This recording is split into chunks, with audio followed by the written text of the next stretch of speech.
আল্লাহর সাথে পাল্লা দিয়ে কোনো জালেম টিকে থাকতে পারে?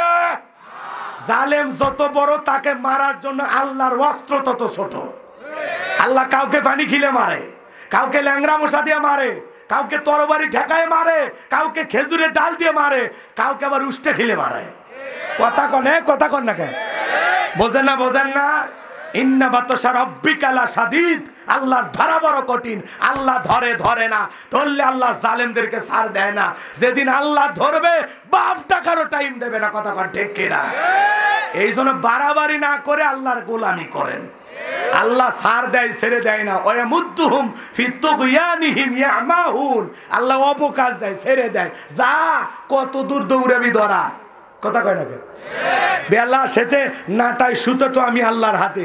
যেদিন টান দেব হায়াত যেদিন শেষ হবে, কবরে আসার পর আমার খেলা শুরু হবে। তোর খেলা দুনিয়াতে, আমার খেলা কোন জায়গায়? কথা কন ঠিক কি না? যাত্রার পিছনে স্লোগান দিয়ে বউ বাচ্চাকে বিপদে ফেলায় না, বুঝে শুনে লাফান। কথা কয় না কে? আমরা একটু নির্বিষ হয়ে গেলে কি স্লোগান? নেতা পাইছি খান, ট্যাবলেট খান, ট্যাবলেট খান, ট্যাবলেট খান। যেখানে আমরা আছি সেখানে ট্যাবলেট খান। কবরে তোমরা কেন ওপরে? যাও নেতার কাছে যাও। কথা কয় না? এই জন্য আবেগে মইরেন না, যা করবেন বিবেক দিয়ে ভেবে চিন্তা ভাবনা করে করবেন। কথা কয় না কে? ওই যে লালমনিরহাটে দেখলেন না, গ্রেপ্তার হইলো, ওর জমির ধান কাইটে বাড়িতে পৌঁছায়া দিল। আল্লাহ আকবার বলেন। আল্লাহ আমাদের বুঝ দান করুন, জোরে বলুন আমিন। আপনি স্বামী স্ত্রী একই খাটে ঘুমান, আপনার বউ আপনাকে বাদ দিয়া আর একটা ছেলেকে নিয়ে আপনার শহরে ঘুরতেছে, মার্কেট করতেছে। কথা কয় না? আপনি যদি টের পাইতেন আপনার বউ আপনাকে বাদ দিয়ে আর একটা ছেলেকে নিয়ে পার্কে ঘুরতেছে, কি বউরে ঘুমাইতে দিতেন? কথা কয় না? কি করতেন? কয় মার হলো নে। তার মানে আপনার বউ স্বপ্নে কি দেখে? আপনার পাশেই শুয়ে থাকে, আপনি জানেন?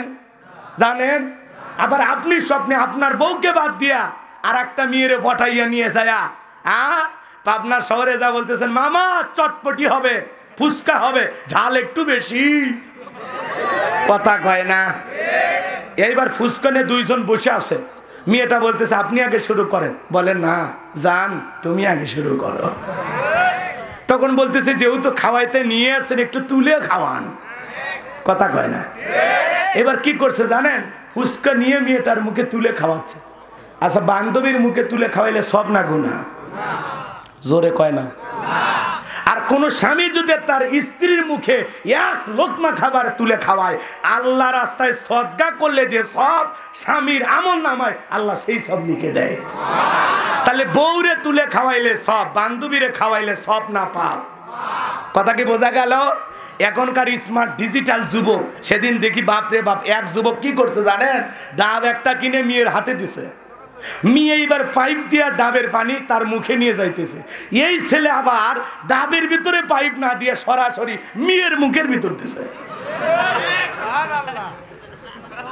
আর্সেনিক মুক্ত খাবার খাচ্ছে। কথা কোন ঠিক না? কি জামানা বইরা গেছে ভাই। পুরো ঘর নায়িকাদের ছবি, ঘুমানোর আগে একবার করে দেখে, আরে এরকম একটা বউ যদি ভাইতাম কপাল খুলে যাইতো। এখন ঘুমের ঘরে স্বপ্নে দেখে ওই নায়িকা ওর বুকের ওপর। কথা কন ঠিক না? যুবক রে, তুমি কি স্বপ্ন দেখো তোমার মা জানে না, স্বামী কি স্বপ্ন দেখে স্ত্রী জানে না, স্ত্রী কি স্বপ্ন দেখে স্বামী জানে। আমার আল্লাহ রাব্বুল আলামিন বলেন, তাবারাকাল্লাযী বিয়াদিহিল মুলকু ওয়া হুয়া আলা কুল্লি শাইইন কাদির। মহামান্বিত সেই সত্তা যার হাতে সর্বময় কর্তৃত্ব রাজত্ব পাওয়ার ক্ষমতা, তিনি হলেন সর্ববিষয়ে শক্তিবান। তাহলে সকল ক্ষমতার একমাত্র মালিক কে? আরো জোরে বলেন তো কে? আল্লাহর চাইতে বড় ক্ষমতাধর কেউ আছে? আসমান জমিনে আল্লাহর চাইতে বড় ক্ষমতাধর কেউ আছে? ওয়ালাম ইয়াকুল্লাহু কুফুয়ান আহাদ। আকাশ আর জমিনে আল্লাহর সমকক্ষ, আল্লাহর সমতুল্য কেউ নাই, কেউ নাই। কথা বোঝা গেল? রাগ কইরেন না, কথা বুঝবেন। যা বলবো কোরআন এবং সুন্নাহর আলোকে বলবো, হক কথা বলাই লাগবে। আপনার বেজার লাগুক খুশি লাগুক ওইটা আমার দেখার সময় নাই। হক কথা বলা লাগবে, সবার পেটে হজম হবে না। একই কোরআনের আলোচনা, দুইজনের নামের শুরুতে আবু, কথা কয় না? হযরত আবু বকর শুনেছেন জান্নাতি মানুষ হয়েছে, সুবহানাল্লাহ।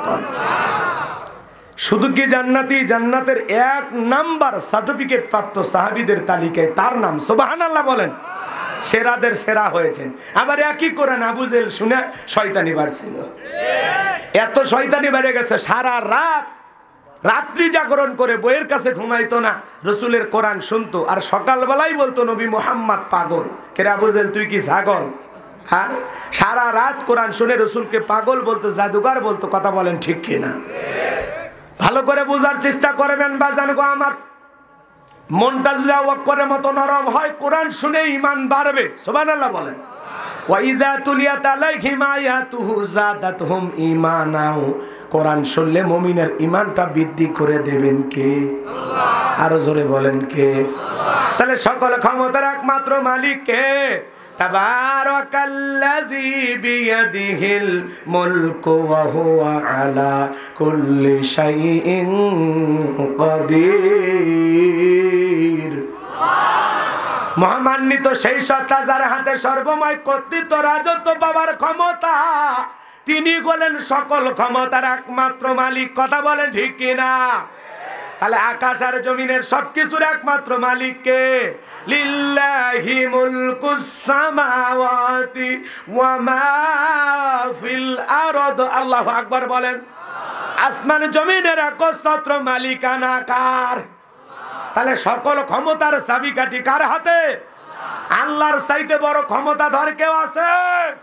তাহলে সকল ক্ষমতার একমাত্র মালিক কে? আল্লাহ। তাহলে আল্লাহর চাইতে বড় ক্ষমতাধর আসমান জমিনে কেউ কোনোদিন হতে পারবে সম্ভব? তাহলে সকল ক্ষমতার কর্তৃত্ব, রাজত্ব দেওয়ার চাবিকাঠি কার হাতে?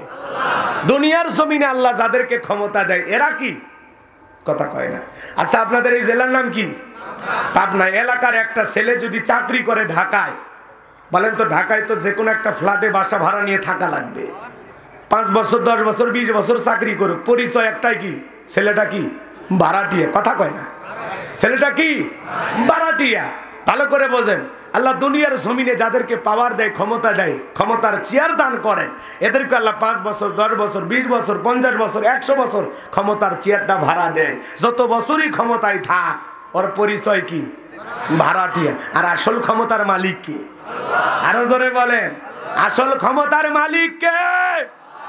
আমার ভাইয়েরা বিরক্ত হবেন না আমি যে কথা বলতে চাচ্ছিলাম। তাহলে বলেন তো রাজত্বের দেওয়ার মালিক কে?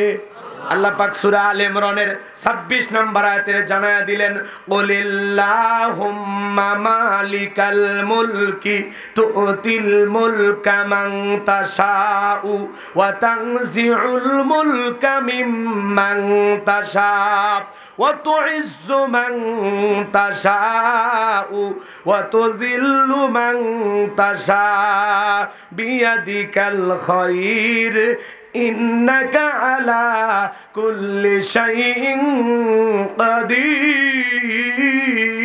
কাদির। আমার আল্লাহ ডেকে বলেন রাজত্ব দেওয়ার মালিক আমি আল্লাহ। তাহলে ক্ষমতা দেওয়ার মালিক কে? আল্লাহ। আরো জোরে বলেন আল্লাহ। আমার আল্লাহ ডেকে বলেন রাজত্ব দেওয়ার মালিক আমি আল্লাহ। ক্ষমতার চেয়ারে বসান কে?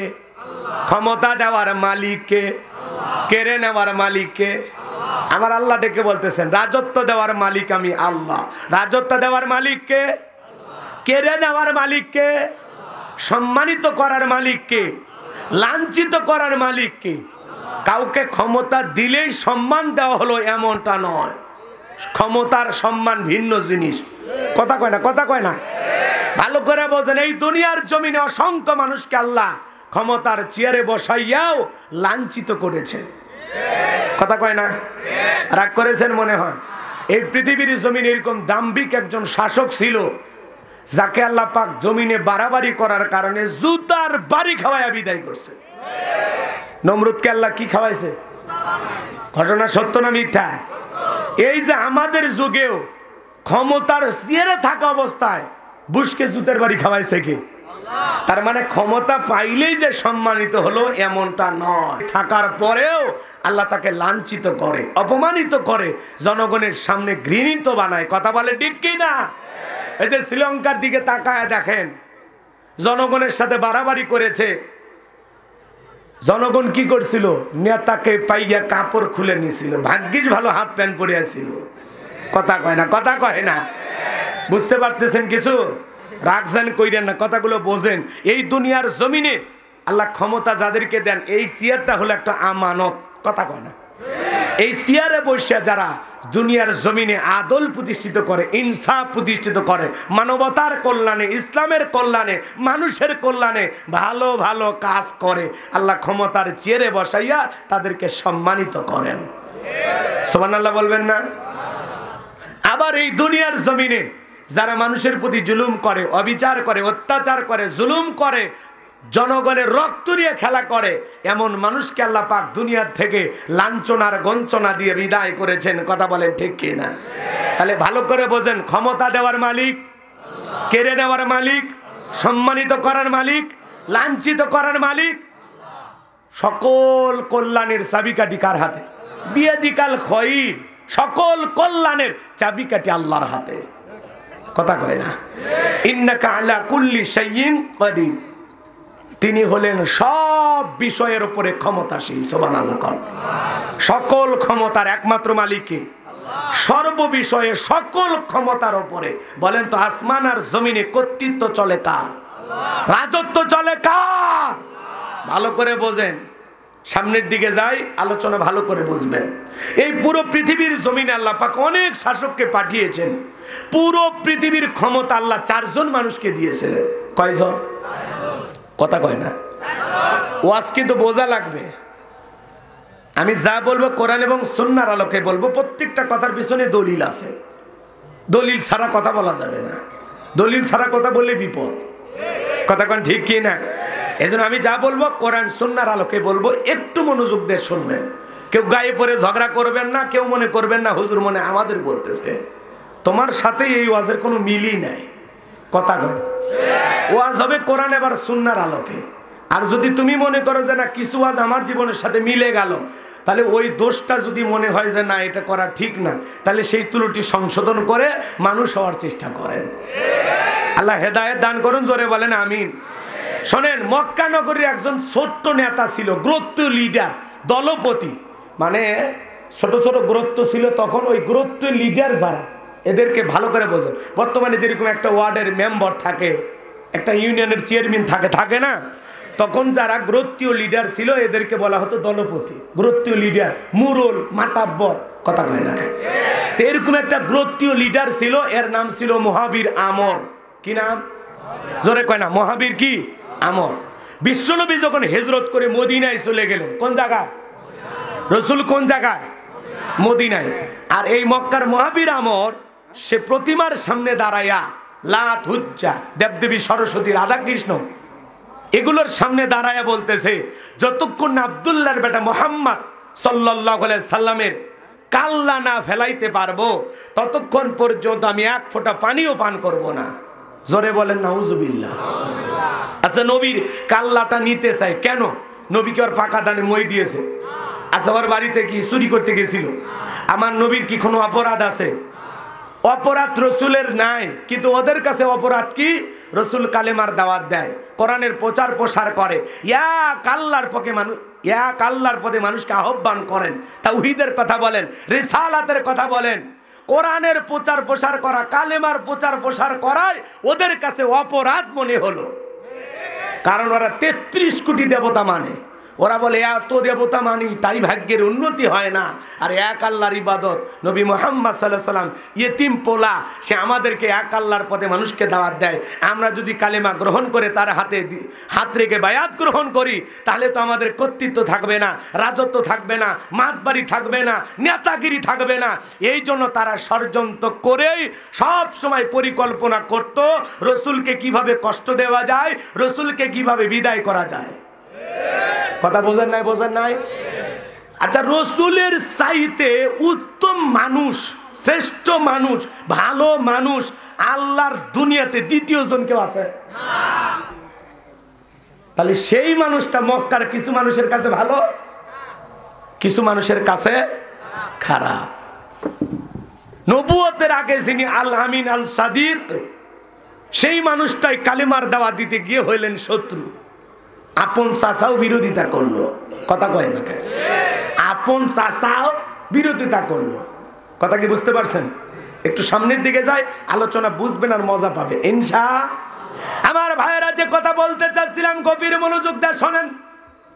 মক্কার মুহাজির আমর প্রতিমার সামনে দাঁড়াইয়া নবীর মাথা নেওয়ার ঘোষণা করে মদিনার পথে রওনা করলেন। আমার আল্লাহ পাক রসুলের কানে খবরটা পৌঁছায় দিলেন, নবী গো, মক্কার মুহাজির আমর আপনার মাথা নেওয়ার জন্য রওনা করেছেন। এই কথা শোনার পর নবী টেনশনে পড়ে গেলেন। সাহাবায়ে কিরাম ডেকে বলেন, ও আমার সাহাবীরা, মক্কার মুহাজির আমর আমার মাথা নেওয়ার জন্য রওনা করেছে, তোমরাই বলো তো এখন কি করা যায়? হযরত ওসমান নরম মানুষ, ডেকে বলে, নবী আপনি দোয়া করেন, আপনি আল্লাহর এত বড় নবী, দোয়া করেন আল্লাহ যেন আমর আপনার কাছে পৌঁছার আগে হাত পা প্যারালাইজ করে দেন, দুনিয়ার জমিন থেকে আল্লাহ যেন বিদায় করে দেন। এই কথা শোনার পর আমার নবী ওসমানের কথা শুনে হাত তুলে দোয়া করা শুরু করলেন।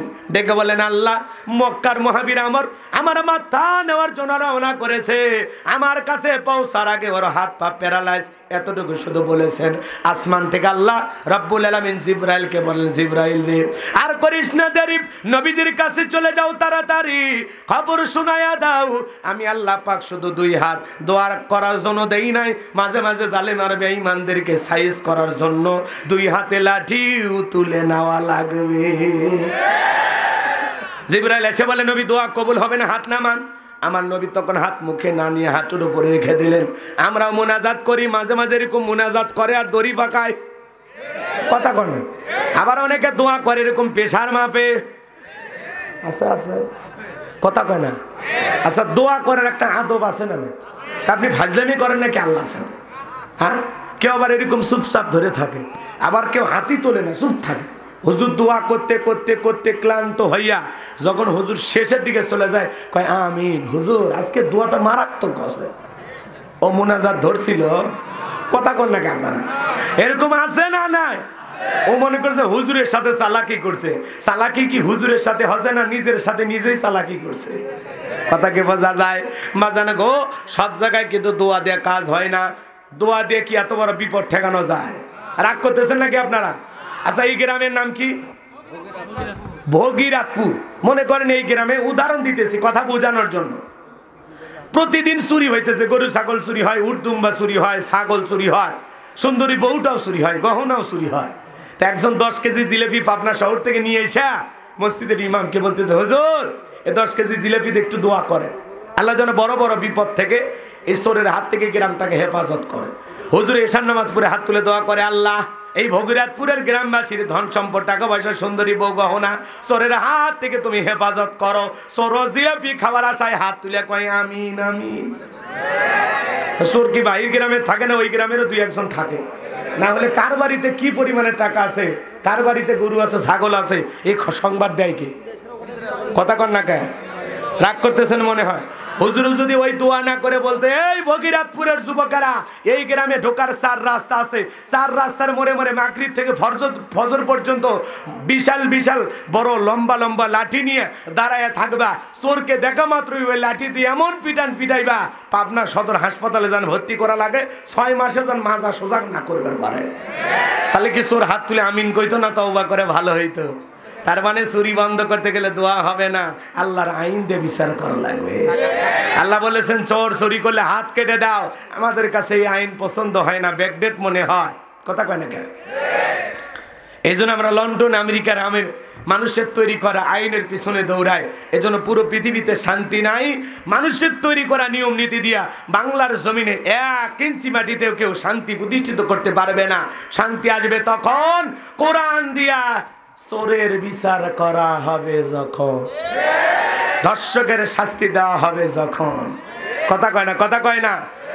আল্লাহর আইনে শান্তি আছে না নাই? মানুষের তৈরি করা আইনে শান্তি মিলবে না, মুক্তিও মিলবে না, সমাজে অপরাধও কমবে না, কথা বলে ঠিক কি না? আমার ভাইরা যে কথা বলতে চাচ্ছিলাম লম্বা হবে, লম্বা করব না, সংক্ষিপ্ত কথা বলে দিয়ে যায়। চোরের হাত যদি বাইতুল মোকাররমের সামনে কাটাইয়া বাজান বাংলাদেশের পার্লামেন্টে আইন চালু হয়ে যেত যে চুরি করলে তার হাত কেটে দেওয়া হবে, একটা চোরের হাত যদি বাইতুল মোকাররমের সামনে কাটা হইতো আর মিডিয়াতে ফলাও করে প্রচার করা হতো, বাকি চোরেরা তওবা করে আল্লাহর ওলি হয়ে যেত। জিবরাইল বলে নবী দোয়া কবুল হবে না। বিশ্বনবী ডেকে বলে জিবরাইল তাহলে এখন কি করা যায়? জিবরাইল ডেকে বলে নবী গো আপনার সাহাবীদের মধ্যে ঘোষণা করেন আপনার সাহাবীদের মধ্যে এমন কেউ কি আছে যে আমরের সাথে মোকাবেলা করবে? আমার নবী এই কথা শোনার পর ডেকে বলেন আমার সাহাবীরা আল্লাহ দোয়া কবুল করে নাই, তোমাদের মধ্যে এমন কেউ কি আছো যে আমরের সাথে সরাসরি মোকাবেলা করবা? নবীর কোন সাহাবী দাঁড়ায় না, হযরত আলী দাঁড়িয়ে গেছেন। আমার নবী ডেকে বলে আলী রে তুমি ছোট মানুষ বসো, তুমি কে জানো ওই মক্কার মহাবীর আমর এক বেলা খাবার খাই 21 কেজি 3.5 মণ ওজনের তরবারি নিয়ে যুদ্ধ করে, এত বড় বীর, তার সামনে কেমনে যাইবা? তুমি ছোট মানুষ বসো। হযরত আলী বসে গেলেন। নবীজি দ্বিতীয়বার বললেন, আবারও হযরত আলী দাঁড়িয়ে গেছেন। নবীজি তৃতীয়বার যখন বললেন ও আমার সাহাবীরা তোমাদের মধ্যে এমন কেউ কে আছো যে আমরের মোকাবেলা করবা? আবারও হযরত আলী দাঁড়িয়ে গেছেন, বলেন আল্লাহু আকবার। নবী দুইটা হাত বাড়ায় বলে আলী রে আয় আয় আমার বুকের ভিতরে আয়। এই কথা বলে বিশ্বনবী হযরত আলীকে বুকের সঙ্গে জড়ায় নিলেন আর ডেকে বলে আলী রে এত বড় বীরের সামনে যাইতে চাস, তোর কি অন্তরে একটু মায়া দয়া নাই? হযরত আলী ডেকে বলে নবী গো আমার ভিতরের ঈমান বলতেছে আপনি শুধু আমাকে একবার দোয়া করে ছেড়ে দেন, আমার বিশ্বাস ও আপনার চেহারা দেখার আগেই জমিন থেকে বিদায় করে দেব। বলেন আল্লাহু আকবার। ঈমানের একটা পাওয়ার স্পিরিট থাকার দরকার আছে না নাই? যে ঈমান প্রয়োজনে জ্বলে ওঠে না, যে ঈমান সত্য ন্যায়ের কথা বলে না, যে ঈমান অন্তরে নাই, যে ঈমান অন্তরে নাই মুখে ফোটায় কথার কলি, কিভাবে তারে বলো ঈমান বলি, কিভাবে তারে বলো ঈমান বলি। যে ঈমান প্রয়োজনে জ্বলে ওঠে না, যে ঈমান সত্য ন্যায়ের কথা বলে না। এই ঈমানদার ঠোকা দিলে জ্বলে ওঠা লাগবে, কথা কর। আপনার গুতালেও আপনি জাগেন না, কি ঈমানদার কথা কয় না? রাগ করতেছেন? শোনেন শোনেন, বিশ্বনবী ডেকে বলে আলী রে খালি হাতে দোয়া করলে হবে না। ওসমান তোমার বাড়িতে কি তরবারি আছে? হযরত ওসমান ডেকে বলে হ্যাঁ নবী আমার বাড়িতে একটা তরবারি আছে 27 ইঞ্চি লম্বা। আজকাল তরবারি থাকলেই তো কয় জঙ্গি, এ কথা বল না কে?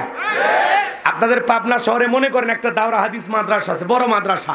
কুরবানির ঈদের আগে হুজুর বলতেছে বাবা পাবনা শহরে অনেক কোটিপতি শিল্পপতি টাকাওয়ালা ব্যবসায়ী বসবাস করে, তো বাবা তোমরা কুরবানিতে বাড়িতে না যাইয়া যদি এই ধনীদের কুরবানিটা জবাই করে দাও তাহলে কিছু নগদ হাদিয়াও পাইবা, চামড়াটাও মাদ্রাসায় দেবে। কথা কয় না?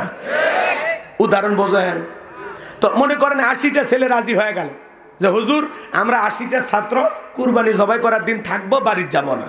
হুজুর বলতেছে বাবা কুরবানি তো আর খালি হাতে জবাই করা যাবে না, তোমাদের প্রত্যেকটা ছেলের জন্য একটা করে ছুরি বা চাকু অর্ডার দেওয়া লাগবে। আপনার কি বলে? কি চাকু? চাকু বা ছুরি বোঝেন তো? বোঝেন? অনেক জায়গায় সোরা বলে, বোঝেন নাই?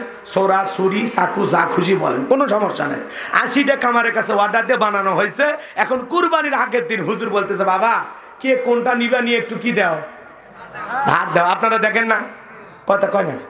বালু টালু নিয়ে বসে যান না বিকেল বেলা আপনারা কুরবানির আগের দিন? দেখিনি আমি পাবনা, কথা কয় না?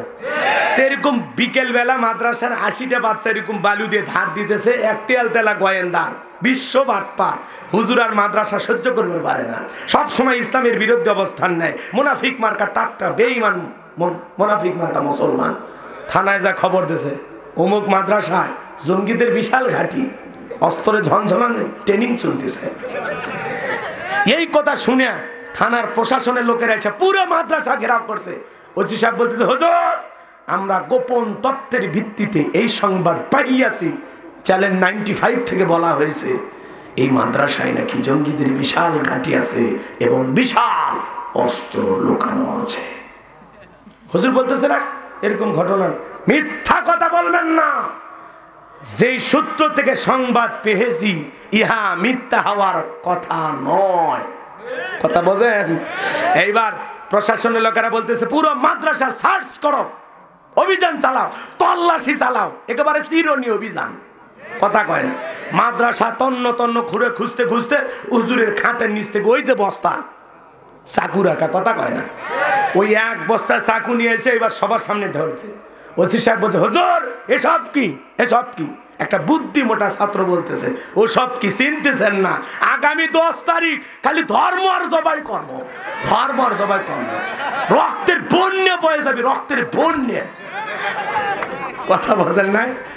ওসি সাহেব বলতেছে এই হুজুরে গ্রেফতার করো, সবগুলো ধরো। এবার হুজুর বলতেছে ওসি সাহেব আপনি মুসলমান না? কয় কি কন, আমার বাপ হাজি। কথা কয় দেখেন, আমার বাপ কি হাজি, আমি হাজির বেটা। তো আপনি 10 তারিখ ভুলে গেছেন। কি 10 তারিখ? আগামী 10 তারিখে ছেলেটা বলা লাগবে একভাবে, বলেছে আর একভাবে। এই ছেলেটা বুঝাইতে চাচ্ছে আগামী 10 তারিখ হলো পবিত্র ঈদ উল আজহা, কুরবানির গরু ছাগল ধরবি আর জবাই করবি। তখন বলেছে ও ঘটনা এই। কথা কি বোঝেন না? এজন্য বাজান মনে রাখবেন, ওরা চামড়ার দাম সিন্ডিকেটের মাধ্যমে কমাইছে। এই যে 500 টাকার জুতা এখন 4000 5000 টাকা দাম। কথা কন না কেন? আগে 3 লাখ টাকার গরুর চামড়া বিক্রি হতো 5000 6000 টাকা। কথা কন? আর এখন 3 লাখ টাকা গরুর দাম, চামড়ার দাম 250 টাকা। আর ছাগলেরটা তো ফালিয়ে দিয়ে আসা লাগে। ওরা মনে করেছে চামড়ার দাম কমায়া বাংলাদেশে মাদ্রাসা বন্ধ হবে। ওরে বেঈমানের দল শুনে রাখ, চামড়া সিন্ডিকেটের মাধ্যমে দাম কমায়া বাংলাদেশের একটা মাদ্রাসাও বন্ধ হয়নি, বরঞ্চ আগের চাইতে এখন বেশি মাদ্রাসা চালু হয়েছে। এই জন্য এই দেশের মাদ্রাসা চালানোর জন্য তোদের মতো বেঈমানের কাছে আল্লাহ ডাকে নাই। আমার আল্লাহ রাব্বুল আলামিন প্রত্যেকটা মুমিন মুসলমানের পকেটে পকেটে মাদ্রাসা চালানোর টাকা রেডি করে রেখে দিয়েছেন। কোন ষড়যন্ত্র করে মাদ্রাসা বন্ধ করা যাবে না। কথা বলে ঠিক কিনা? মাদ্রাসায় কোনো জঙ্গি তৈরি হয় না। মাদ্রাসায় জীবনের শেষ জানাজার নামাজের ট্রেনিং দেওয়া হয়, জুমার নামাজের ট্রেনিং দেওয়া হয়, পিতামাতার সাথে কি আচরণ করা লাগবে সেই আদব কায়দা শেখানো হয়। মাদ্রাসা থেকে এদেশের গর্বিত আদর্শ নাগরিক তৈরি করা হয়। বিদায় মাদ্রাসাকে যারা বিষ বৃক্ষ বলবে, মাদ্রাসার দিকে আঙ্গুল তুলে বাঁকা কথা বলবে, ওর দাঁত ভাঙা জবাব দেওয়ার জন্য মুসলমান তৈয়র কারা কারা হাত তুলে দেখাও।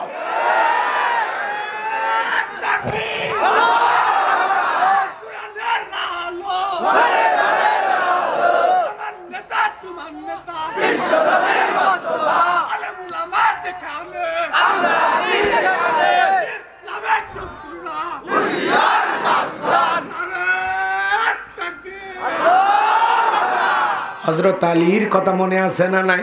হযরত ওসমান তরবারি এনে দিলেন, নবীজি হযরত আলীর হাতে দোয়া পড়া দিলেন বাজার। এইবার হযরত আলী তরবারি পায়ে মারছে দৌড়, আল্লাহু আকবার বলেন। তরবারি নিয়ে দৌড়াইতে দৌড়াইতে দৌড়াইতে যখন আমরের মুখোমুখি হয়ে গেছে বাজার, এইবার হযরত আলীকে দেখা আমর ডেকে বলে কে রে পিচ্ছি আলী তুই কেন আমার সামনে? হযরত আলী ডেকে বলে পিচ্ছি না কি পরে বুঝাইতেছি কোন। আল্লাহু আকবার। কথায় আছে ছোট মরিচের ঝাল বেশি, ছোট মরিচের ঝাল বেশি। হযরত আলী এইবার ওই তরবারি দিয়ে দাগ টানা, বোঝেন তো, এরকম তরবারিতে দাগ টানছেন, একটা দোয়া পড়তেছেন। এই দোয়া পড়ে যদি বাড়ির চতুর্দিকে পানি ছিটায় ফু দিতে পারেন, আপনার বাড়ি বড় বড় দুর্ঘটনা হাতে। কত জোরে লাগলো রে বাবা, আমার হাত পায়ের কাছে আসিস রে বাবা, আমি একটু হাতটা নাড়াই। কষ্ট হচ্ছে আপনাদের? ব্যথা পাইছো ময় না? না আমার খারাপ লাগছে, কষ্ট লাগছে, শক্ত আছে না? আচ্ছা এদিকে খেয়াল করেন বাজান গো আমার, ওই দোয়াটা পরে যদি বাড়ির চতুর্দিকে পানি ছিটায়া দিতে পারেন, বড় বড় বিপদ থেকে আল্লাহ আপনার পরিবারের সবাইকে হেফাজত করবেন। কি সেই দোয়া পড়েছিলেন হযরত আলী? শুনবার মন চায় না? শোনেন, দোয়া পড়তেছেন আর দাগ টানতেছেন, এরকম দাগ দাগ, এরকম তরবারিতে দাগ টানার পর যখন দাগ টানা শেষ হয়ে গেল, সীমানা দেওয়া শেষ, তখন ওই তরবারিটা উঁচু করে বলতেছে এই কাফেরের বেটা আমর, তোর যদি সাহস থাকে খালি দাগটা পার হয়ে দেখা, এ আয় খেলা হবে, আয় আল্লাহু আকবার বলেন। হযরত আলী যখন বলছে এই কাফেরের বেটা আমর, তোর যদি সাহস থাকে খালি দাগটা পার হয়ে দেখা, এ আয় আয় আয়, আল্লাহু আকবার বলেন। হযরত আলী যখন হুঙ্কার মারছে ওর ভিতরে 19-20 শুরু হয়ে গেছে। শোনেন, বাড়িতে ঢুকছে চোর, বাড়িওয়ালা হলো ল্যাংরা, 2 পাও ঠিক নাই। যদি খালি একটা আওয়াজ দেয় চোর বাইছে, এই কথা টের পায়, খালি যদি একটা আওয়াজ দেয় বাড়ির ভিতর কে রে, চোর থাকবি না, ভাগে দৌড় মারে।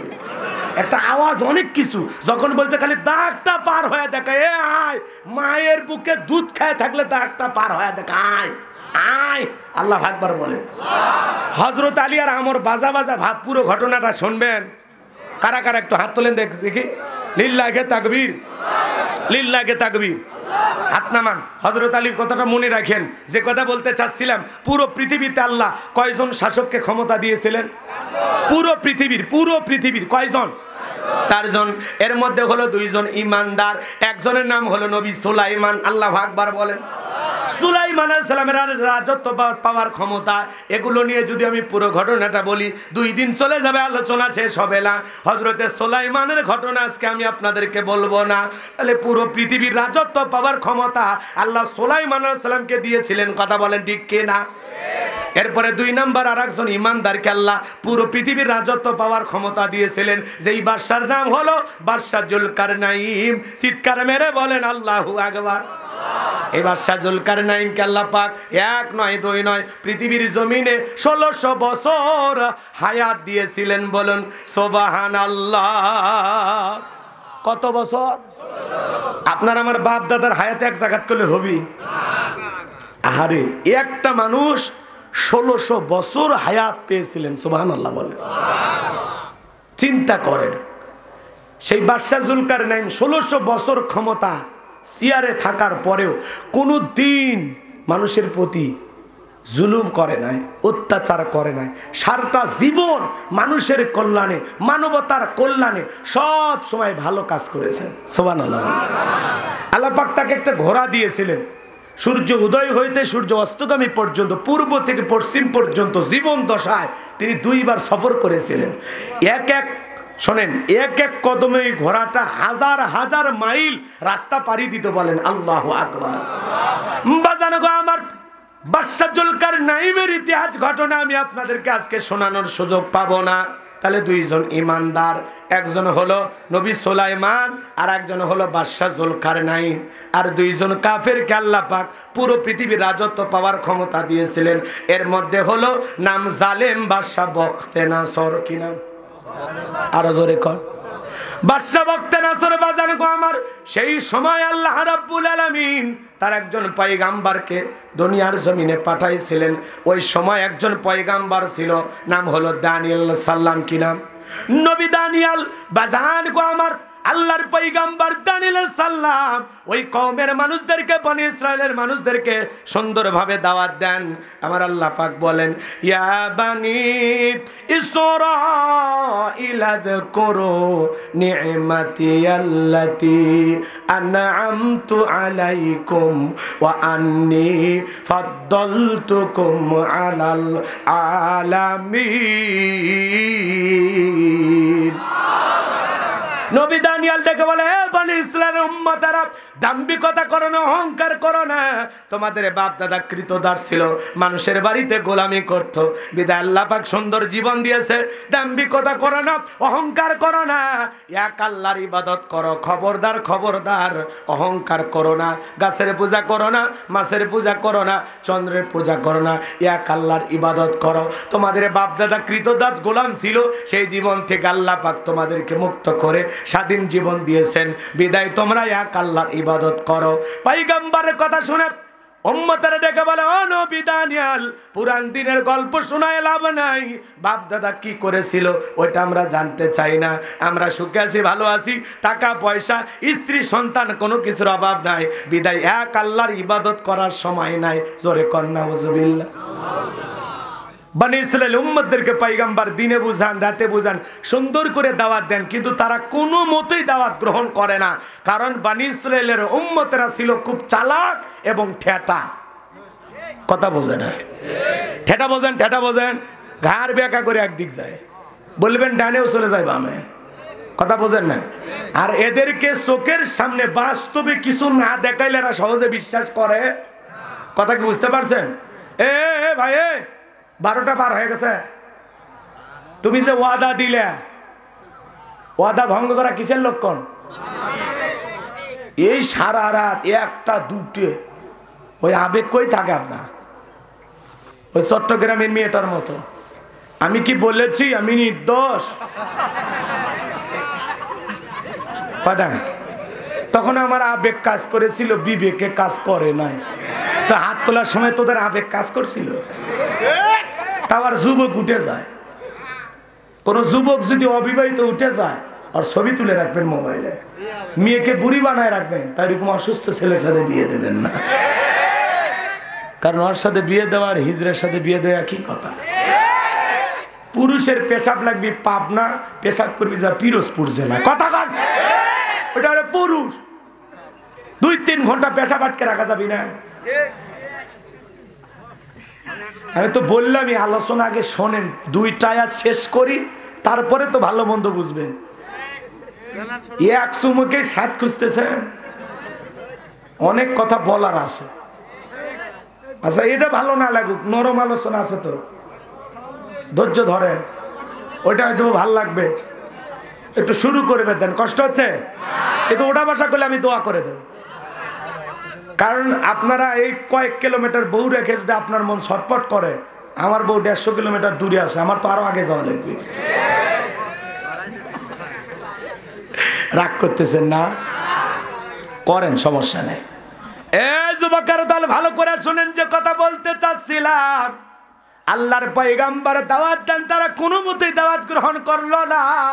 নবী দানিয়াল দেখে বলে, শোনো, তোমরা যদি দাওয়াত গ্রহণ না করো, দাম্ভিকতা করো, অহংকার করো, কোন জাতির মানে যদি খোদাদ্রোহী হয়, দাম্ভিকতা করে, অহংকার করে, আল্লাহ রাব্বুল আলামিন তাদের উপরে 2 ধরনের আযাব আর গজব পাঠায়। 1 নাম্বার হলো আসমান জমিনের আযাব আর গজব দিয়ে ধ্বংস করে, আর না হয় তাদের ভাগ্যে জালেম শাসক পাঠায় দেয়। এখনো সময় আছে, তোমরা এক আল্লাহর ইবাদত করো। তারা ডেকে বলে, পয়গম্বর এগুলো শোনায় কোনো লাভ নাই, আমরা ঈমান গ্রহণ করব না। নবীর দাওয়াত তারা যখন কোনো মতেই গ্রহণ করলো না, আমার আল্লাহ পাক তখন ওই বনি ইসরাইলের উম্মতের উপরে জালেম বাদশা বখতে নাসরকে পাঠায়া দিল। বাদশা বখতে নাসর এইবার ক্ষমতার চেয়ারে বসার পর হাজার হাজার নিরপরাধ মানুষকে জেলখানায় বন্দি করলো। শুধু কি তাই, পয়গম্বরের 70,000 উম্মত সহ নবী দানিয়ালকেও জেলখানায় বন্দি করলো। নবী মানুষ কোন জায়গায়? কথা কয় না, নবী মানুষ। আচ্ছা, জেলখানা বলতে কি ভয় লাগছে নাকি? নবী মানুষ কোন জায়গায়? আর 2-1টা হুজুর যদি জেলখানায় যায়, আপনারা কি মনে করেন? ভয় পান? আর শোনেন, চোর ডাকাত জেলখানায় গেলে ইজ্জত সম্মান করেন, কমে। কথা কয় না? মানুষ ঘৃণার চোখে তাকায়। আর কোন আলেম জেলখানায় গেলে সে যদিও সেখান থেকে বের হয়ে আসে, জনপ্রিয়তা কমে না বাড়ে? এই যে আমাদের প্রিয় ভাই মুফতি আমির হামজা, আল্লাহু আকবার বলেন। আমি আজকে প্রিয় ভাইয়ের সাথে সাক্ষাৎ করেছি, কি সুন্দর মানুষ, একটু অসুস্থ। আমাকে বলেছেন, ভাই আমার জন্য দোয়া করবেন, শরীরটা একটু দুর্বল, দীর্ঘদিন ভিতরে ছিলাম, বোঝেনি। কথা বলেন এখন।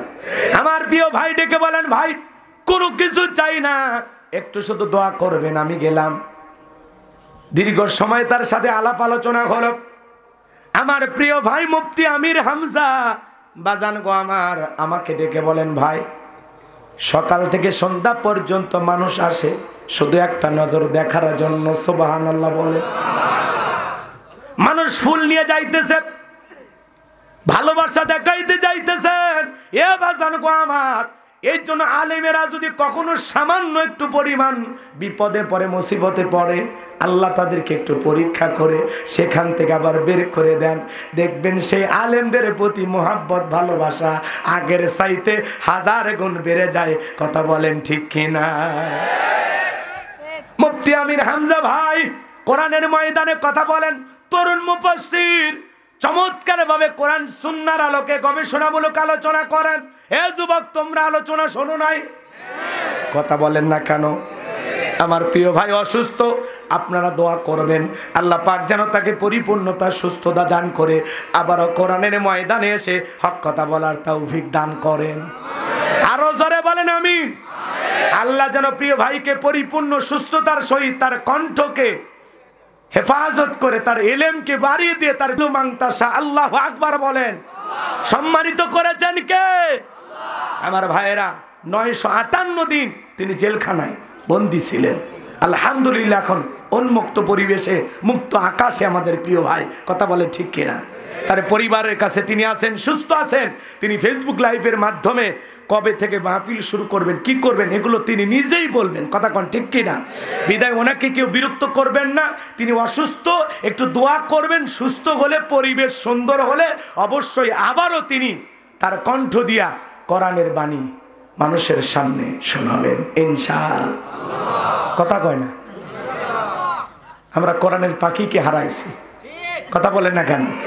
এই যে আমাদের তরুণ মুফাসসির, আমাদের প্রিয় মুফতি আমির হামজা ভাই, তাদের দায়িত্ব আছে না নাই? এরকম যত তরুণ আলোচক আছেন, যত দিনের দায়ী আছেন, ইসলামিক স্কলার আছেন, আল্লাহ সবাইকে যেন কোরআনের দায়ী হিসেবে কবুল করেন। জোরে বলেন আমিন। উম্মার কল্যাণে তাদের যেন গুরুত্বপূর্ণ ভূমিকা পালন করার আল্লাহ তৌফিক দান করেন। জোরে বলুন আমিন। আমার ভাইয়েরা, প্রিয় ভাই অত্যন্ত নম্র এবং অমায়িক ব্যবহারের মানুষ। আল্লাহু আকবার বলে। আমার গাড়ির ড্রাইভার গেছে, বলতেছে ভাই আপনার ড্রাইভার কোথায়, নিয়ে আসেন। ড্রাইভার গেল, বলে ভাই বসেন, খান ভাই, নাস্তা খান। কি অমায়িক ব্যবহার, অসাধারণ ব্যক্তিত্ব। সুবহানাল্লাহ বলে। যাদের ভিতরে কোরআন সুন্নাহ থাকে তারা হয় বিনয়ী। আল্লাহু আকবার বলেন। তাদের ভিতরে অহংকার থাকে না, নিরহংকার একজন তরুণ আলেম, তার নাম মুফতি আমির হামজা। যুবকদের ভালোবাসার আরেক নাম মুফতি আমির হামজা। তাদেরকে যারা হিংসা করে, হেরে যাবে ওদের হিংসা, জিতে যাবে আমাদের ভালোবাসা। এক শায়েখ সেদিন বলেছেন যে আমির হামজার ওয়াজ শোনা যাবে না, তার কাছ থেকে ইলম নেওয়া যাবে না। এরকম আছে না নাই? জোরে বলেন আছে না নাই? শোনেন, ওয়াজ করেন, নসিহত করেন, মানুষকে উপদেশ দেন, সহি হাদিসের কথা বলেন, কোরআন সুন্নাহর সহি দলিল দিয়ে মানুষকে বুঝান। বিদায়ী উম্মার ভিতরে কাদা সরাসরি করবেন না। মানুষ কাকে ভালোবেসে, কার কথা শুনবে, এটা তার ব্যক্তিগত ব্যাপার। দুনিয়ার আর কোনো প্রশ্নের উত্তর নাই। প্রশ্ন লিখে দেয় আমির হামজার ওয়াজ শোনা যাবে কিনা, কথা কয় না। আর উনি বলে দিচ্ছে যে না, মুফতি আমির হামজার মাহফিলে যাওয়া যাবে না, তার কাছ থেকে কোনো ইলম নেওয়া যাবে না। আপনি যখনই দেখলেন একজন বক্তার নাম প্রশ্নের উত্তরের ভিতরে লেখা আছে, আপনি এটা ফেলে দেন, ওটা বলারই দরকার নাই। কথা বলেন না কেন? আমরা আছি কাদা সরাসরি নিয়ে। একটা মানুষ 3টা বছর মানবতার জীবন যাপন করাইলেন, কি সুন্দর চমৎকার কথা বলেন, যার কথা শোনার জন্য লক্ষ লক্ষ যুবক পাগল পারা। কথা বলে ঠিক কিনা? আর সেই মানুষের বিরুদ্ধে আপনারা মাইক ধরে সমালোচনা করেন, অন্তরে কি একটু কাঁপে না? কথা বলেন না কেন? আমরা মনে করি আমি যে তরিকায় আছি, আমি যে কোরআন হাদিসের কথা বলতেছি, মনে হয় হকের ডিলারি আমি নিছি। কথা কয় না? আমি একমাত্র হক, বাকি সব বাতিল। আমি জান্নাতের রাস্তা আছে, আর সবাই জাহান্নামের রাস্তা আছে। কথা বলেন না কেন? তো আল্লাহ পাক সমস্ত আলেমদেরকে সহি বুঝ দান করেন। জোরে বলেন আমিন। আমরা কারো, শোনেন, আমরা উম্মার ভিতরে বিতর্ক ছড়াইতে চাই না। কারো যদি ভুল মনে হয়, কারো আলোচনা যদি আপনার কাছে মনে হয় যে আলোচনাটা সহি কোরআন হাদিস দিয়ে যায় না, তারে ধরেন, তারে ধরে বুঝান। মানুষকে বইলে কোনো লাভ নাই। কথা বলেন ঠিক কিনা? তো আল্লাহ হেদায়েত দান করুন। কথা বলে ঠিক কিনা? আমি কোনো আলেমের নাম ধরে তাকে বলতে চাই না, কিন্তু আপনার কাছে কেউ প্রশ্ন করলো আর আপনি বলবেন মুফতি আমির হামজার ওয়াজ শোনা যাবে না, উনি যে সুন্দর গবেষণামূলক আলোচনা করে, আমার বিশ্বাস আপনার মাহফিলের চাইতে মুফতি আমির হামজা ভাইয়ের মাহফিলে 10 গুণ লোক বেশি হয়। কথা কন ঠিক কিনা? কিছু মানুষ কিন্তু কোনো বক্তার মাহফিলে লোক বেশি হলে তার দিকে হিংসা করে। কথা কয় না? কথা কয় না? সেদিন শেরপুরে আমি গুনাহগার একটা মাহফিলে আলোচনা করতেছি, দ্বিতীয় বক্তা কি ওয়াজ করবে মানে লাইন খুঁজে পাচ্ছে না। পরে বলতেছে আপনারা অমুক বক্তা নিয়েছেন এত টাকা, মানে ওয়াজের আর লাইন পাচ্ছে না। বক্তাদেরকে টাকা দেয় কেন? এই ওয়াজ শুরু করে দিয়েছে। কথাকে বোঝেন নাই? তো তো পরে শুনলাম হুজুরের হাদিয়া কত করছে 3000। তাহলে আপনি বোঝেন না এদেশের মানুষ, এই যে আপনাদের পাশেই আমাদের তাহিরি ভাই আছে না, গিয়াসউদ্দিন, হেলিকপ্টার দিয়ে মানুষ নিয়ে আসতেছে। হাফিজুর রহমান কুয়াকাটা সিদ্দিকী হুজুর হেলিকপ্টার দিয়ে নিয়ে আসতেছে। হেলিকপ্টার ভাড়ায় 1 লাখ 2 লাখ। তা মানুষের আবেগ ভালোবাসার জায়গা, মানুষ যদি নিয়ে আসবার পারে আর নিয়ে এসে যদি হেলিকপ্টার ভাড়া দিয়ে হুজুরও হাদিয়াও দেয়, তা আপনার সমস্যা কি? সমস্যা কি? ও কোন নায়িকা হেলিকপ্টারে ঘুরলে আপনার চুলকায় না, কোন শিল্পী হেলিকপ্টারে ঘুরলে আপনার চুলকায় না, কোন নেতা হেলিকপ্টারে ঘুরলে আপনার কোনো সমালোচনা নাই, শাকিব খান হেলিকপ্টার নিয়ে ঘুরলে আপনার সমালোচনা নাই, কোন হুজুর যদি খালি হেলিকপ্টারে ওঠে আর হাদিয়া বেশি নাই, সমালোচনা শুরু হয়ে গেছে। আছে না নাই? তোমার সমালোচনা জায়গায় তুমি থাকবা, যার সমালোচনা করতেছো, যারে হিংসা করতেছো, এর গতিতে চলবে, ওর লক্ষ্যে আল্লাহ তাআলা তাকে পৌঁছায় দিবেন। যারা সমালোচনা করতেছো তোমরা অবশ্যই আবার নিচে পড়বা। ওরা আবার বলে আমরা দাওয়াত না পাই, হক কথা বলবো। আরে বেটা, কোরআন হাদিস গবেষণা করে ভালো করে কথা বলো, মানুষ এমনি দাওয়াত দিবি। কথা কোন ঠিক কি? নিজের যোগ্যতা দিয়া কিছু অর্জন করো, উমুক তুমুক খারাপ কাউরে গালিগালাজ দিয়া বড় বক্তা হওয়া যাবে না। কথা বলে ঠিক কি না? আল্লাহ সকল আলেমদেরকে হেদায়েত দান করুন, জোরে বলুন আমিন। কোন বক্তা হাদিয়া কত নিল, কোন বক্তা হেলিকপ্টারে ঘুরলো, কারো আর শোনা যাবে, কারো আর শোনা যাবে না, এগুলো কথা বলে বন্ধ করেন। কথা কয় না কেন? রাগ করতেছেন মনে হয়? হ্যাঁ, এদেশের কত খারাপ কাজ আছে, কত অন্যায় আছে, সেগুলো নিয়ে প্রতিবাদ করেন না, কথা বলেন না কেন? রাগ করতেছেন? করতে পারেন, কোনো সমস্যা নেই। এদেশের এমনও ঘটনা ঘটে, বাড়ি ভেঙ্গে ঘরের ভিতর ঢুকে ধর্ষণ করতেছে, সেটা নিয়ে আপনার কোনো বক্তব্য নাই, কথা বলেন না কেন? এই যে পঞ্চগড়ে শুনছেন না ঘটনা আপনারা, একটা বৃদ্ধ মানুষকে কোনো একটি কারণে হত্যা করা হয়েছে। তার মেয়ে মামলা দায়ের করেছেন, কিন্তু ওই মামলায় কি হলো, বিচারক মার্ডারের আসামিকে প্রথম দিনেই জামিন দিয়ে দিয়েছে। মেয়েটার নিজের রাগ কন্ট্রোল করতে পারেনি, তখন কি করছে, পায়ের জুতে খুলে বিচারক নিক্ষেপ করছে। কথা কয় না? ওই মেয়েটার কলিজা পুড়ে যাচ্ছে, জ্বলে যাচ্ছে যে আমার বাপক যারা হত্যা করলো তাদেরকে প্রথম দিনে মার্ডারের আসামি কেমনে জামিন পা? মেয়েটা নিজের আবেগ রাগ কন্ট্রোল করতে না পেরে জুতে মারছে। কথা কোন ঠিক না? আবার ওই জায়গায় দেখেন, ওই আদালত চত্বরে কিছু উকিল তার পক্ষে, কিছু উকিল তার বিপক্ষে, যে না ওনার একটু রাগ বেশি। কথা কয় না কেন?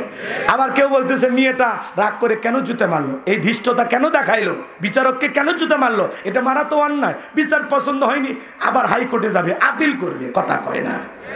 রাগ করেছেন মনে হয়। বাজান গো, আজকে সমাজে বাংলাদেশে চট্টগ্রামে একজন জুতা খাইলো, পঞ্চগ্রামে আর একজন বিচারক জুতা খাইলো, তাহলে চিন্তা করেন বাজান বিচার ব্যবস্থা কত দুর্বল হয়ে গেছে। কথা বলেন ঠিক কিনা? বাংলার ইতিহাসে ঘটেনি যা 2023 সালে ঘটতেছে তা। কথা কন? এজন্য বলতে চাই, আল্লাহর দিকে ভয় করে ন্যায় বিচার কায়েম করুন। কথা কন না কে? ন্যায় বিচার কায়েম করুন, যেভাবে বিচার করলে জনগণ সঠিক বিচার পাবে। আসল হত্যাকারীকে বুঝা তদন্ত কইরা তারপরে রায় দেবেন। আল্লাহ রাব্বুল আলামিন এদেশের সকল বিচারককে সঠিক বিচার করে দুঃখী মানুষের পক্ষে রায় দেওয়ার তৌফিক দান করুন। জোরে বলুন আমিন, আরো জোরে বলুন আমিন। কথা অনেকগুলো বললাম, মন খারাপ জান কইরেন না, সামনের দিকে যাই। কি বলছিলাম ভুলে গেছেন? কি বলছিলাম? কথা কয় না কা? না নবী দানিয়াল জেলখানায়, কথাকে বোঝা গেল। তাহলে নবী মানুষও জেলখানায় যায়। কথা বলেন ঠিক কিনা? পৃথিবীর শ্রেষ্ঠ পয়গম্বর আপনার আমার প্রিয় নবী, সে আবু তালেবের ভিতরে 3.5 বছর বন্দী ছিল। কথা বলেন ঠিক কিনা? নবী ইউসুফ আলাইহিস সালাম 9.5 বছর জেলখানায় বন্দী ছিল। কথা বলেন ঠিক কিনা? এজন্য বাজান, নবী রাসূলেরা যদি জেলখানায় থাকে, 2-1টা হুজুরও কোরআনের সঠিক তাফসীর করতে গিয়ে, কোরআনের হক কথা প্রচার করতে গিয়ে তাদের ভাগ্যেও জেলখানা জুটতে পারে। এতে বিভ্রান্ত হওয়া যাবে না, মন খারাপ করা যাবে না। কথা বলেন ঠিক কিনা? মনে রাখবেন, যাদের ভাগ্যে এগুলো ঘটতেছে তারা নবীদের সুন্নত আমল করতেছে। কথা বলে ঠিক কিনা? কোরআনের হক কথা বলতে গেলে নবীকে যদি বাধা দেয়, আপনি হক কথা বলতে গেলে আপনার বিরুদ্ধেও বাধা দেওয়ার লোক তৈরি হবে। কথা কন ঠিক কিনা? সামনের দিকে যায় বাজান গো আমার। এইবার নবী দানিয়েল আলাইহিস সালাম জেলখানায় যায়, বলে উম্মতেরা কই গেল তোমাদের টাকা, কই গেল দাম্ভিকতা? এই দিনের ভয় তো আমি তোমাদেরকে দেখাইলাম যে যখন তখন জালেম শাসক ঘাড়ে চেপে তোমাদেরকে জেলখানায় বন্দি করতে পারে, অথবা আল্লাহ আযাব গজব দিয়া তোমাদেরকে ধ্বংস করতে পারে।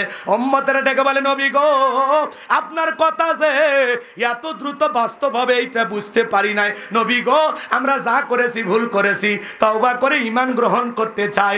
আমার আল্লাহ রব্বুল আলামিনের কাছে আপনি দোয়া প্রার্থনা করেন, আমার আল্লাহ যেন আমাদের মুক্তির ফয়সালা করে দেন। নবী দানিয়েল ডেকে বলে উম্মতেরা, যদি তোমরা সত্যি তওবা করতে চাও, ওয়াদা করতে চাও, আল্লাহর কাছে ফিরে আসতে চাও, তাহলে অবশ্যই আমি তোমাদের জন্য দোয়া করব। তাহলে শোনো, তোমরা কি সঠিক পথে আসবা? বলে হ্যাঁ নবী, আমরা তো বুঝতে পেরেছি যে আমরা ভুল করেছি, আমরা এখন তওবা করে ঈমান গ্রহণ করব। সুবহানাল্লাহ বলে। উম্মতেরা যখন নিজের ভুল বুঝতে পেরে নবীর কাছে স্বীকার করে, শোনেন, মায়ের যেমন সন্তানের প্রতি দয়া, নবীদেরও উম্মতের প্রতি তার সাথে বেশি দয়া। সুবহানাল্লাহ বলবেন না? নবী দানিয়েল আলাইহিস সালাম তখন ডেকে বলে আমার উম্মতেরা তাহলে শান্ত থাকো, রাত 12টার পরে আমি যখন আল্লাহ বলে ডাক দেব, আমার সাথে তোমরা ঘুম থেকে জাগ্রত হইয়া আল্লাহ বলে ডাক দিয়া তখন আমরা কাকুতি মিনতি সহকারে তওবা করে আল্লাহর কাছে দোয়া প্রার্থনা করব। একমাত্র আল্লাহই পারে এই জেলখানা থেকে মুক্ত করে দেওয়ার ব্যবস্থা করে দিতে। কথা বলেন ঠিক কিনা? আমার ভাইয়েরা, এইবার রাত 12টার পর আল্লাহর পয়গাম্বার নবী দানিয়েল আলাইহিস সালাম আল্লাহ বলে ডাক দিয়েছেন, তার 70,000 উম্মত আল্লাহ বলে ডাক দিয়েছেন। বলেন আল্লাহু আকবার।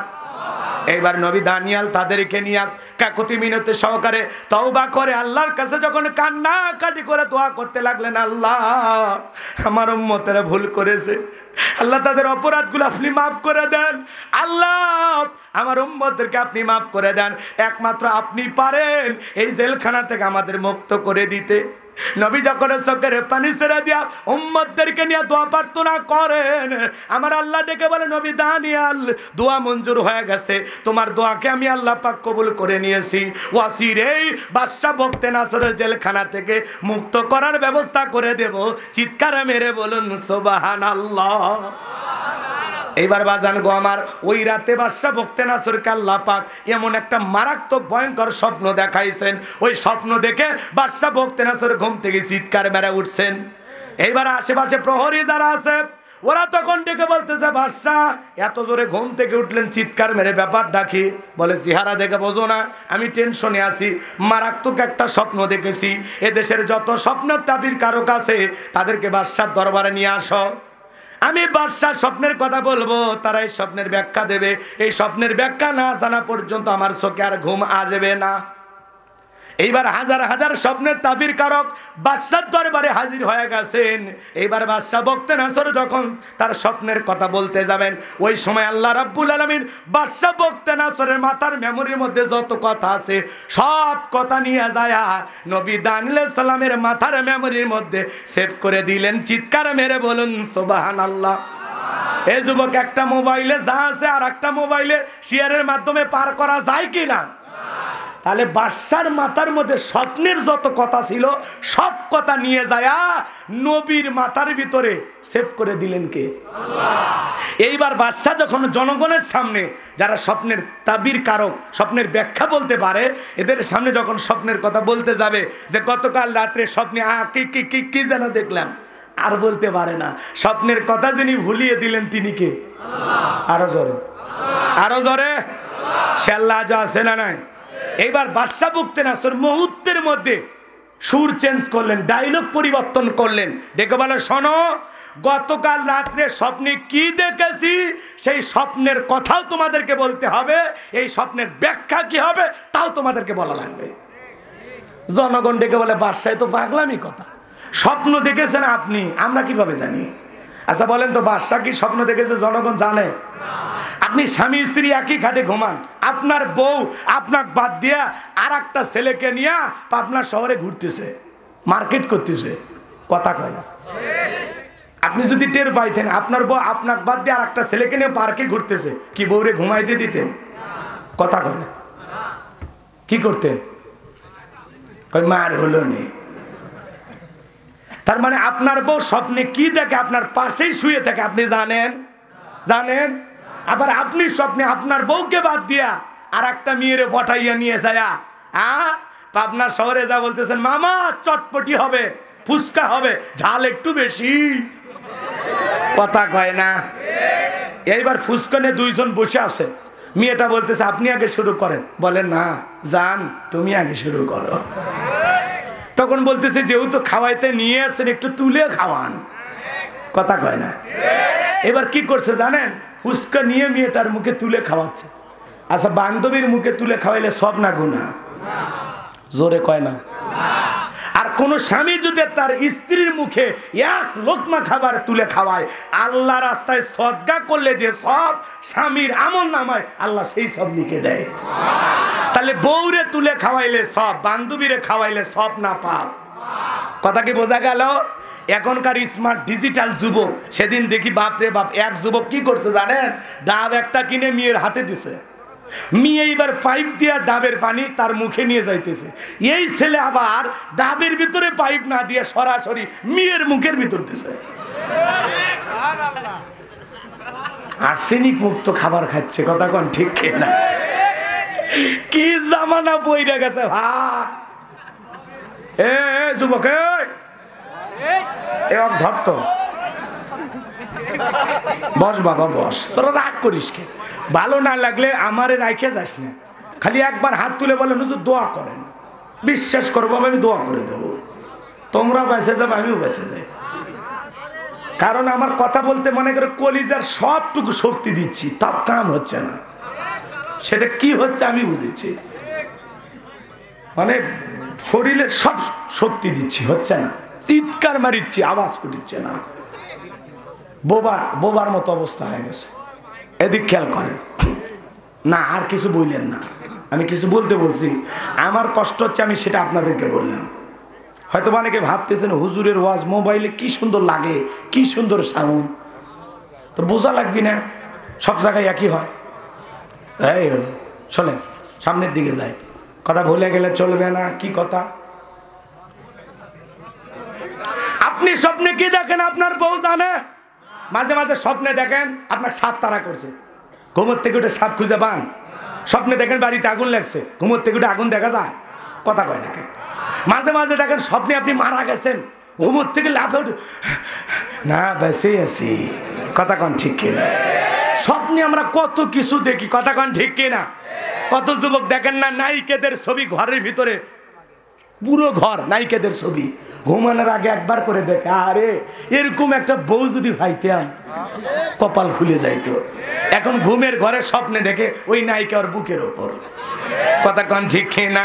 যুবক রে, তুমি কি স্বপ্ন দেখো তোমার মা জানে না, স্বামী কি স্বপ্ন দেখে স্ত্রী জানে না, স্ত্রী কি স্বপ্ন দেখে স্বামী জানে, বাদশা কি স্বপ্ন দেখে জনগণ জানে। দেখে বলে বাদশাহ তো পাগলামি কথা, স্বপ্ন দেখেছেন আপনি, আমরা কিভাবে বলবো? বাদশাহ ডেকে বলে কেন তোমরা নাকি গায়েব জানো? কি জানো? গায়েব বোঝেন তো? বলতেছে তোমরা নাকি গায়েবের এলেম তোমাদের কাছে আছে, তো গতকাল রাত্রে কি স্বপ্নে দেখেছি, এই গায়েবের খবর যদি না দাও তোমাদের অবস্থা খারাপ আছে। আচ্ছা বলেন তো, আল্লাহ ছাড়া দুনিয়ার কেউ গায়েব জানে? এমনকি নবী রাসূলেরাও গায়েব জানতেন না। নবী রাসূলেরা জানতেন ততটুকু আল্লাহ যতটুকু তাদেরকে জানিয়ে দিতেন। কথা কি ক্লিয়ার বোঝা যায়? শোনেন, একটা ছোট্ট হাত থেকে একটা ঘটনা শুনে কষ্ট হচ্ছে আপনাদের। নবীর এক প্রিয় সাহাবী ছিল, নাম হলো আবু মুসা আশআরী রাদিয়াল্লাহু তাআলা আনহু। আল্লাহু আকবার বলেন। তিনি একটি এলাকার গভর্নরের দায়িত্ব পালন করতেছেন। ওই এলাকার একজন মানুষ এসে বলতেছেন, ও আল্লাহর নবীর সাহাবী, আপনাকে একটু প্রশ্ন করতে চাই। আলিফ লাম মিম, আলিফ লাম রা, আলিফ লাম মিম সাদ, ইয়াসিন, নুন, কফ, এগুলোর ভিতরে আল্লাহ কি আমল করার কথা বলেছে আপনি একটু বলেন। আবু মুসা আশআরী রাদিয়াল্লাহু তাআলা আনহু অনেক জ্ঞানী সাহাবী ছিলেন, তিনি বুঝতে পেরেছেন এর ঘাড়ে শয়তান চেপে বসেছে। তখন তিনি নিজে এই প্রশ্নের জবাব না দিয়ে একখানা চিঠি লিখে বললেন খলিফা উমরের কাছে যাও, এইবার এই ব্যক্তি চিঠিটা নিয়ে হযরত উমরের দরবারে হাজির হয়ে গেলেন। হযরত উমর জিজ্ঞাসা করলেন, কি তোমার কোনো কথা বলার আছে? বলে, হ্যাঁ, আমাদের গভর্নর আবু মুসা আশারি আপনার কাছে পাঠাইছে, নেন। এবার চিঠিটা পড়ে হযরত উমর যা বোঝার বুঝে ফেলে দিয়েছেন। এইবার বলে, ঘটনা খুলে বলো। এইবার যখন বলেছেন, ও খলিফা, আলিফ লাম মিম, আলিফ লাম র, আলিফ লাম মিম সাদ তাহা ইয়াসিন, এগুলোর ভিতরে আল্লাহ কি আমল করার কথা বলেছে আপনি কি জানেন কিছু? হযরত ওমর ফারুক বুঝতে পেরেছেন আর ঘাড়ে শয়তান চেপেছে। তখন খেজুরের ডাল কাটলেন, খেজুরের ডাল দিয়ে পিটানো শুরু করলেন। লোকটা অসুস্থ হয়ে গেল। এইবার চিকিৎসা করে সুস্থ করলেন। আল্লাহু আকবার বলেন। আবার খেজুরের ডাল দিয়ে পিটাইছে, আবার অসুস্থ, আবার সুস্থ করেছে। এইবার তৃতীয়বার যখন মারতে গেছে, বলে, ও খলিফা আর মাইরেন না, শয়তান যেটা ঘাড়ে চেপেছিল চলে গেছে। কারণ এগুলোর ভিতরে যদি আমলের কোনো কিছু থাকতো তাহলে রসুলের মাধ্যমে আল্লাহ আমাদেরকে জানিয়ে দিতেন। কথা কয় না? বিদায় এগুলোর ভিতরে আমলের কোনো কিছু নাই। বিদায় আমার ঘাড়ে যে শয়তান চেপে ধরেছিল ওইটা নিয়ে বিদায় হয়ে চলে গেছে। আপনি আমাকে মাফ করে দেন, আমি আর কোনোদিন এই ধরনের প্রশ্ন আপনাদের কাছে করব না। আল্লাহু আকবার বলে। তার মানে আলিফ লাম মিম, আলিফ লাম র, এগুলো হরফে মুকাত্তাআত, এগুলোর অর্থ জানেন কি? আপনি যতই পণ্ডিত হন, যত শিক্ষিত জ্ঞানী হন, আল্লাহ কোরআনের কিছু কিছু সূরার শুরুতে এই ভিআইপি পাসওয়ার্ড গুলো দিয়েছেন। আপনি কত বড় পণ্ডিত, আসেন অর্থ করে দেখান, আসেন। কথা কয় না? তাম পৃথিবীর সকল শিক্ষিত জ্ঞানী গুণী পণ্ডিত দার্শনিক সবাইকে কোরআনের কাছে মাথা নত করতে হবে। কথা বলেন ঠিক কি না?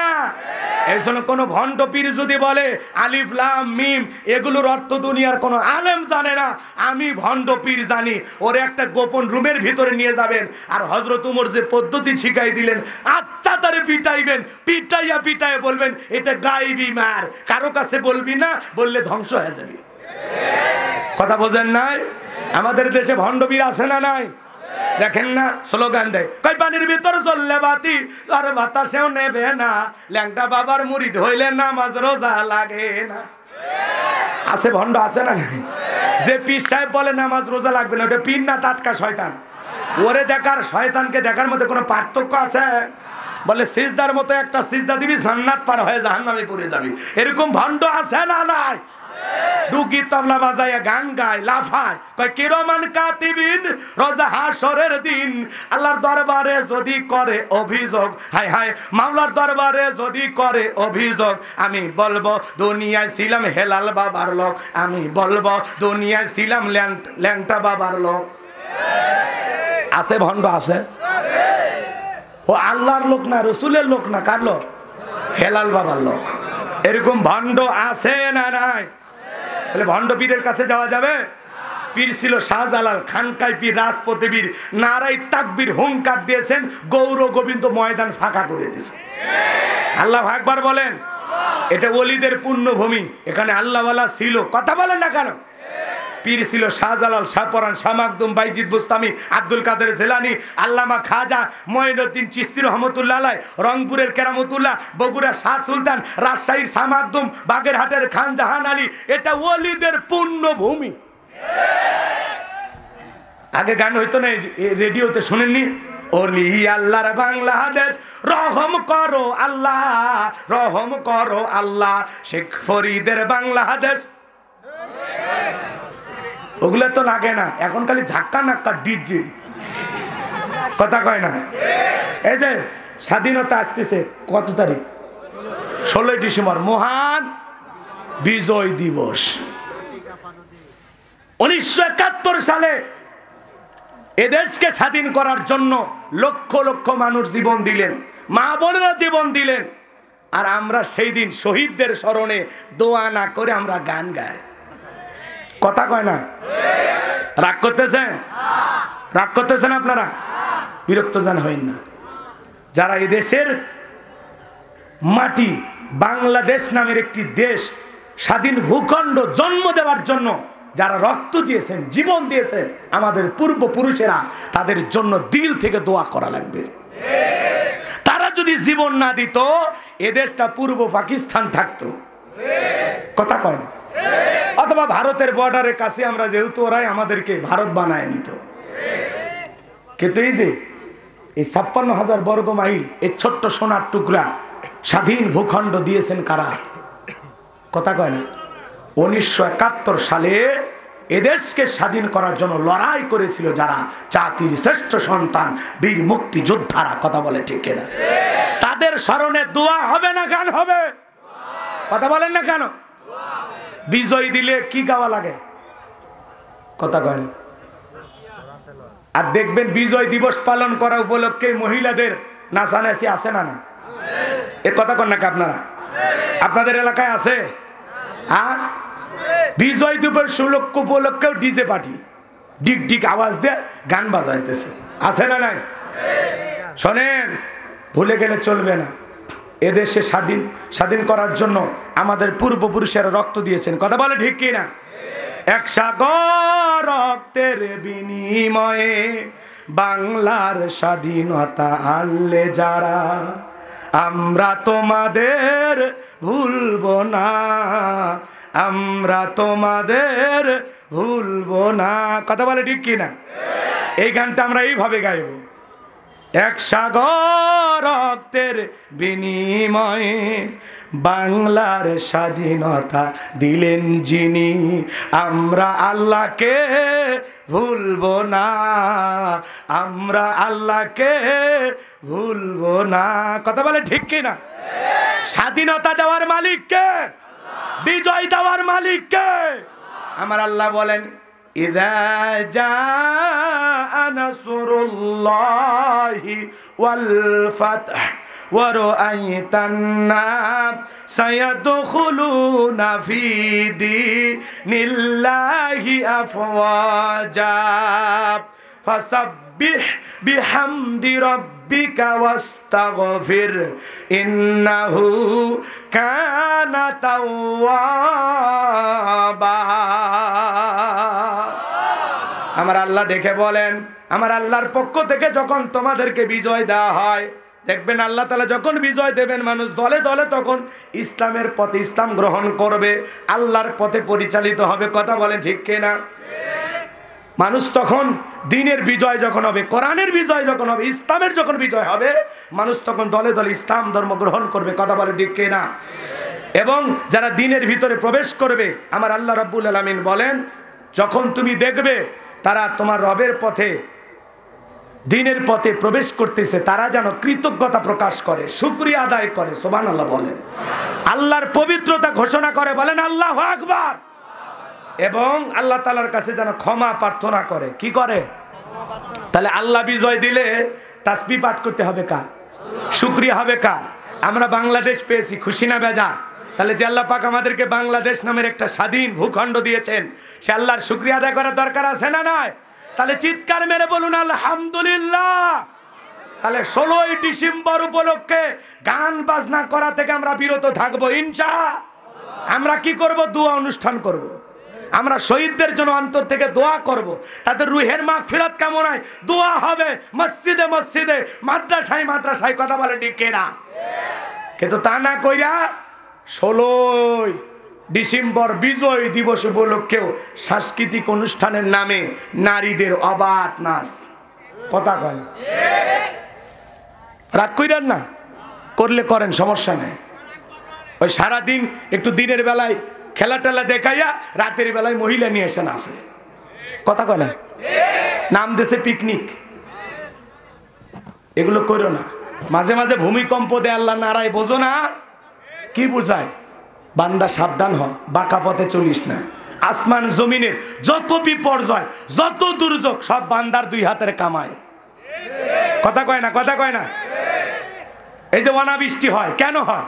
এই যে ঝড় তুফান আসে কেন আসে? কথা কয় না কেন? সব বান্দার অপরাধের কারণে। কথা কন ঠিক কিনা? আমার ভাইরা, মন খারাপ করবেন না, কষ্ট মনের মধ্যে নেবেন না। যে কথা বলতে চাচ্ছিলাম বাজান গো আমার, এই জন্য কোনো ভণ্ড পীর যদি বলে আমি গায়েব জানি, এটা বিশ্বাস করা যাবে?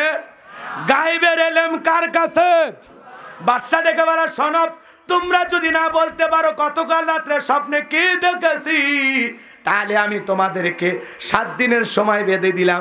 এই 7 দিনের মধ্যে স্বপ্নে কি দেখেছি সেই কথা বলা লাগবে, স্বপ্নের ব্যাখ্যাও বলা লাগবে, না হলে আমি তোমাদের শুলিতে চড়াবো, ফাঁসি দিয়ে মারবো। আচ্ছা বলেন তো, জনগণের কোনো অপরাধ আছে? তারপরেও কেন ফাঁসি দিতে চায়? এটাই হলো ক্ষমতার পাওয়ার। কথা কয় না? ভালো করে বোঝার চেষ্টা করবেন বাজান। এইবার জেলার যখন জেলখানা দিয়ে ঘুরতেছে, নবী দানিয়েল ডেকে বলে, জেলার দেখে মনে হয় টেনশনে আসো। জেলার ডেকে বলে, বাদশা এমন একটা স্বপ্ন দেখেছে। স্বপ্নের কথা বলতে যাবে, বাদশা স্বপ্নের কথা ভুলে গেছে। এইবার বাদশা উল্টো তাদেরকে 7 দিনের আলটিমেটাম দিয়েছে। 7 দিনের মধ্যে বাদশা স্বপ্নে কি দেখেছে সেই কথা বলতে হবে, স্বপ্নের ব্যাখ্যাও বলতে হবে। যদি না জানা আছে, এই স্বপ্নের ব্যাখ্যাও আমার জানা আছে। সুবহানাল্লাহ বলে। এইবার জেলার মারছে দৌড় ডেকে বলে, বাদশা আপনার টেনশনের ঔষধ পাওয়া গেছে। জেলখানায় একটা কয়েদি আছে, সে আপনার স্বপ্নের কথাও জানে, স্বপ্নের ব্যাখ্যা দুইটাই জানে। আল্লাহু আকবার বলে। বাদশা বকতে নাচো ডেকে বলে, বাজান কই? বাজানকে আমার কাছে নিয়ে আসো। ঠেলার নাম বাবাজি। এইবার জেলার যা বলে, ও নবী দানিয়েল, বাদশা তোমার ডাকতেছে। আল্লাহর পয়গাম্বার ডেকে বলে, শোনো আমার একটা শর্ত আছে। আমার যে ৭০,০০০ লোককে গ্রেফতার করা হয়েছে, ওদেরকে আগে জেলখানা থেকে বের করে দাও, সবার শেষে আমি বের হব। আল্লাহু আকবার বলেন। দেখেন, নবীরা হলো পৃথিবীর সবচাইতে ভালো নেতা, সবচাইতে আদর্শ। কথা কয় নাকি? তিনি কি নিজের চিন্তা করলেন? চিন্তা করলেন কার? জনগণের। তো আপনি নেতার পিছনে মিছিল করতে যান, নেতাও গ্রেপ্তার, আপনিও গ্রেপ্তার। নেতা তো জামিনে ঠিকই বের হয়ে আসে। আপনি রিক্সা চালক, ভ্যান চালক, কৃষিক্ষেত্রে কাজ করেন, আপনার জামিনের কোনো ব্যবস্থা করে না, আপনার বউ বাচ্চা না খেয়ে থাকে। এই জন্য যাত্রার পিছনে লাফাইন না, যা করবেন বুঝে করবেন। কথাকে বোঝা গেল? যে নেতা আপনার বিপদে পাশে দাঁড়াবে, আপনার কোনো দুর্ঘটনা ঘটে গেলে আপনার পরিবারকে বাজার দেবে, ছেলে মেয়ের পড়াশোনার খরচ চালাবে, এমন নেতার পিছনে স্লোগান দেওয়া লাগবে। যাত্রার পিছনে স্লোগান দিয়ে বউ বাচ্চাকে বিপদে ফেলায়েন না, বুঝে শুনে লাফান। কথা কয় না কে? আমরা একটু নির্বিষ হয়ে গেলে কি স্লোগান? নেতা পাইছি এক খান, ট্যাবলেট খান, ট্যাবলেট খান, ট্যাবলেট খান, যেখানে আমরা আছি সেখানে ট্যাবলেট খান, কবরে তোমরা কেন ওপরে? যাও নেতার কাছে যাও। কথা কয় না? এই সময় আবেগে মইরেন না, আবেগে মইরেন না। যা করবেন বিবেক দিয়ে ভেবে চিন্তা ভাবনা করে করবেন। কথা কয় না কে? ওই যে লালমনিরহাটে দেখলেন না, গ্রেপ্তার হলো, ওর জমির ধান কাইটে বাড়িতে পৌঁছায় দিল। আল্লাহু আকবার বলেন। আল্লাহ আমাদের বুঝ দান করুন, জোরে বলুন আমিন। আমার ভাইয়েরা, এইবার জেলার যা বলে, বাদশা যে আপনার স্বপ্নের কথা জানে, স্বপ্নের ব্যাখ্যা জানে, তার একটা শর্ত আছে। তার ৭০,০০০ লোককে আগে জেলখানা থেকে ছেড়ে দিতে হবে, তারপরে সে জেলখানা থেকে বের হতে রাজি আছে। বাদশা ডেকে বলে, বাজান যা করে তুমি তাই করো। ওই বাজান যদি বলে এই জেলখানা কেন, তাম পৃথিবীর জেলখানার আসামিও ছেড়ে দিতে রাজি আছি। বলেন আল্লাহু আকবার। এইবার নবীর সকল উম্মতদেরকে জেলখানা থেকে ছেড়ে দেওয়া হলো। নবী দানিয়েল এইবার জেলখানা থেকে বের হলেন, বাদশার দরবারে প্রবেশ করবেন। কিন্তু বাদশা বকতে নাসরের দরবারে প্রবেশের নিয়ম হলো, যত মানুষ প্রবেশ করে বাদশাকে সিজদা দিয়ে মাথা নত করে প্রবেশ করতে হয়। নবী মানুষ কি কোনো জালেমকে সিজদা দিতে পারে? মাথা নত করতে পারে?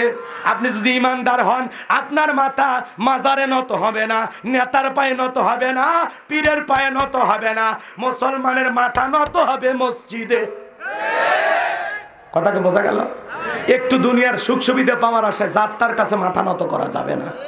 মনে থাকবে তো ইনশাআল্লাহ? আমার ভাইয়েরা, এইবার পয়গাম্বার কি করলেন? কৌশল করে দেহটাকে আটো করে মাথাটাকে উঁচু রেখে বাদশার দরবারে প্রবেশ করলেন। এই দৃশ্য দেখে বাদশা বকতে নাসর ডেকে বলে, বাবা যত মানুষ প্রবেশ করে সবাই আমাকে সিজদা দেয়, মাথা নত করে প্রবেশ করে, তুমি কেন মাথা নত করলা না? আল্লাহর পয়গাম্বার ডেকে বলে যে আপনার স্বপ্নের কথা আমার মাথার মেমোরির মধ্যে সেভ করে দিয়েছে। তার কথা হলো, তাকে ছাড়া দুনিয়ার কারো কাছে মাথা নত করা যাবে না। যদি আমি মাথা নত আপনার মতো যদি স্বপ্নের কথা ভোলাইয়া দিত, আপনি আমাকেও মারতেন, আপনিও টেনশনে মরতেন। দেখে বলে, বাজান যা করেছো ঠিক করেছো, আসলেই তোমার মাথায় বুদ্ধি আছে। চেয়ার থেকে উঠলেন। এবার কি করলেন? নবী দানিয়েল আলাইহিস সালামকে চেয়ারে বসাইলেন। ডেকে বলে, বাজান এইবার তাড়াতাড়ি করে স্বপ্নের কথা বলো। তাহলে জেলখানা থেকে মুক্ত করে চেয়ারে বসাইয়া দেন তিনি কে? সে আল্লাহ আজও আছে না নাই? একটু বয়স বাড়ছে, নাউজুবিল্লাহ বলবেন না, কথা কয় না। যে আল্লাহ কিছুক্ষণ আগে জেলখানা থেকে মুক্ত করে চেয়ারে বসায় দিলেন এবং বাদশার মুখে বাজানটা কাটছে, সে আল্লাহ আছে? সে আল্লাহ আছে? কথা কন, সে আল্লাহর প্রতি আস্থা বিশ্বাস আপনাদের আছে? তাহলে বাদশার কাছে এবার স্বপ্নের ব্যাখ্যা বলবেন, স্বপ্নের কথাও বলবেন। বাদশা কি সেই ভয়ঙ্কর স্বপ্ন দেখেছে শুনবেন না? হযরত আলীর কথা মনে আছে? পুরো ঘটনাটা শুনতে চান? কারাকে একটু দুই হাত তোলে তো। লিল্লাহে তাকবীর, লিল্লাহে তাকবীর। হাত নামান। আয়াত বাকি আছে আর কয়টা? কথা কয় না। আর একটা আছে না? নাই? কষ্ট হচ্ছে? 10টা মিনিটে আয়াতের ওয়াজ করে আমি 2টা বিষয় ভেঙে দিয়ে চলে যাব। যদিও 12টার কথা বলছি, প্রায় 12:30 বাজে। কষ্ট হচ্ছে আপনাদের? আর 10টা মিনিট যদি সত্যি আল্লাহর কোরআনকে ভালোবাসেন, 10টা মিনিট দেন, দিলটা নরম হয়ে যাবে ইনশাআল্লাহ। 2 নাম্বার আয়াত। কয় নাম্বার আয়াত? আল্লাহ ডেকে বলেন, আল্লাযী খলাকাল মাউতা ওয়াল হায়াতা লিয়াবলুয়াকুম আইয়ুকুম আহসানু আমালা ওয়া হুয়াল আজিজুল গফুর। আমার আল্লাহ তাআলা ডেকে বলেন, আল্লাযী খলাকাল মাউতা ওয়াল হায়াতা, যিনি সৃষ্টি করেছেন মৃত্যু আর জীবন, লিয়াবলুয়াকুম আইয়ুকুম আহসানু আমালা, আমি আল্লাহ পরীক্ষা করে দেখব আমলের দিক দিয়ে কার আমল কত বেশি সুন্দর। যার আমল ভালো তার আখিরাত ভালো। সুবহানাল্লাহ কোন? আল্লাহ পরীক্ষা করে দেখবেন আমলের দিক দিয়ে কার আমল কত বেশি উত্তম, কার আমল কত বেশি সুন্দর। সুবহানাল্লাহ বলেন। তাহলে আল্লাহ প্রথমে কি বলেন? আল্লাযী খলাকাল মাউতা ওয়াল হায়াতা, যিনি সৃষ্টি করেছেন মৃত্যু আর জীবন। আল্লাহ সর্বপ্রথম মৃত্যুর কথা কেন বলেন? কারণ আছে না নাই? এবার জান দুনিয়াতে আসার একটা সিরিয়াল আছে, যাওয়ার কিন্তু কোনো সিরিয়াল নাই। দুনিয়াতে আসার সময় দাদা আগে আসছে, তারপরে বাবা আসছে, বাবার পরে আমি আসলাম, এরপরে আমার সন্তানেরা আসলো।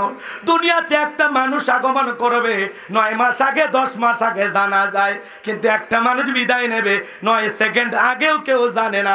কথা বলেন ঠিক কি না? দুনিয়াতে দেখেন বাজার আসার সিরিয়াল আছে, যাওয়ার কিন্তু কোনো সিরিয়াল নাই। দাদার আগে নাতি চলে যায়, বাবার আগে সন্তান চলে যায়, বাবার কাঁধে সন্তানের লাশ, এর চাইতে ভারী বোঝা দুনিয়ার জমিন আর কিছু হতে পারে না। এজন্য আল্লাহ বলেন, আল্লাযী খলাকাল মাউতা ওয়াল হায়াতা, যিনি সৃষ্টি করেছেন মৃত্যু আর জীবন। আল্লাহ সর্বপ্রথম মৃত্যুর কথা দিয়ে বক্তব্য শুরু করলেন। তার মানে বেঁচে আছি এটাই অস্বাভাবিক, মৃত্যু হবে এটাই স্বাভাবিক, এটাই চিরন্তন সত্য কথা। এজন্য আল্লাহ বলেন, কুল্লু নাফসিন যায়িকাতুল মাউত, প্রত্যেক প্রাণীকেই মৃত্যুর স্বাদ গ্রহণ করা লাগবে। এই মৃত্যুর স্বাদ হলো 2 প্রকারের, মিষ্টি খাইলে মিঠা লাগে, নিম পাতা খাইলে তিতা লাগে। যারা ঈমানদার তারা যখন দুনিয়ার জমিন থেকে বিদায় নেবে বাজান, ওই নেককার আল্লাহওয়ালারা বিদায় নেবে মায়ের কোলে দুধ পান করতে করতে। শিশুটা যেমন ঘুমের মধ্যে চলে যায়, টের পায় না, ঈমানদার তেমনি ভাবে মৃত্যুবরণ করবে, টেরও পাবে না। বলেন সুবহানাল্লাহ। আর যারা গুনাহগার দেখেন না, কত মানুষ মৃত্যুর যন্ত্রণায় ছটফট করে। যুবক রে, তুমি কি মনে করছো মরণ আসবে না? তোমার মতো কত যুবক এসএসসি পরীক্ষা দিয়েছে, রেজাল্ট আগামীকাল বের হবে, রেজাল্ট পাওয়ার আগে দুনিয়ার জমিন থেকে মারা গেছে। বাবার বাইক আছে, মোটর সাইকেল আছে, নিয়ে সকালবেলা সেলফি তুলে বলে, দোস্ত রে আজকে পাইছি। কথা কেন?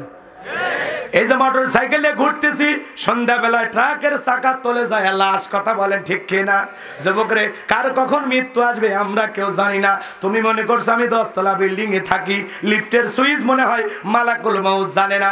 যখন তোমার মৃত্যুর সময় হয়ে যাবে, মালাকুল মাউতকে ডাকা লাগবে না, এমনি নির্ধারিত সময় তোমার সামনে হাজির হবে। আমার আল্লাহ ডেকে বলেন, আইনামা তাকুনু ইদরিকুমুল মাউতু ওয়ালাউ কুনতুম ফি বুরুজিম মুশাইয়াদা। সূরা নিসার 78 নম্বর আয়াত। আল্লাহ ডেকে বলেন, যেখানে থাকো, যে অবস্থায় থাকো, মৃত্যু তোমাদেরকে ধরবেই। মৃত্যু থেকে পালানোর কোনো রাস্তা খোলা নাই। বাজান গো, আপনাকে আমাকে সবাইকে মৃত্যুর স্বাদ গ্রহণ করা লাগবে। যারা বেঈমান না ফারমান, দেখেন না মৃত্যুর আগে চোখগুলো বড় বড় করে, পেশাব পায়খানা করে দেয়, 6 মাস আগে জবানটা বন্ধ হয়ে যায়। সন্তানেরা শরবত গুইলা চামচ দিয়ে মুখের ভিতরে দেয়, খাইতে পারে না, গাল শিবে বে ফুরে যায়। যৌবন বয়সে দেখে কত শক্তি ছিল, বৃদ্ধকালে হাত পা কোনো কিছু কাজ করে না। এই মুখ দিয়ে কত মানুষকে গালি দিল, কত মানুষের বিরুদ্ধে কত কিছু বললো। মৃত্যুর 6 মাস আগে জবান বন্ধ, আর কিছু বলার ক্ষমতা নাই। মৃত্যু সবার আসবে বাজার, সেই মৃত্যু আসার আগে আপনাকে আমাকে ভালো হওয়া লাগবে, পরিবর্তন হওয়া লাগবে, নেক আমল করা লাগবে।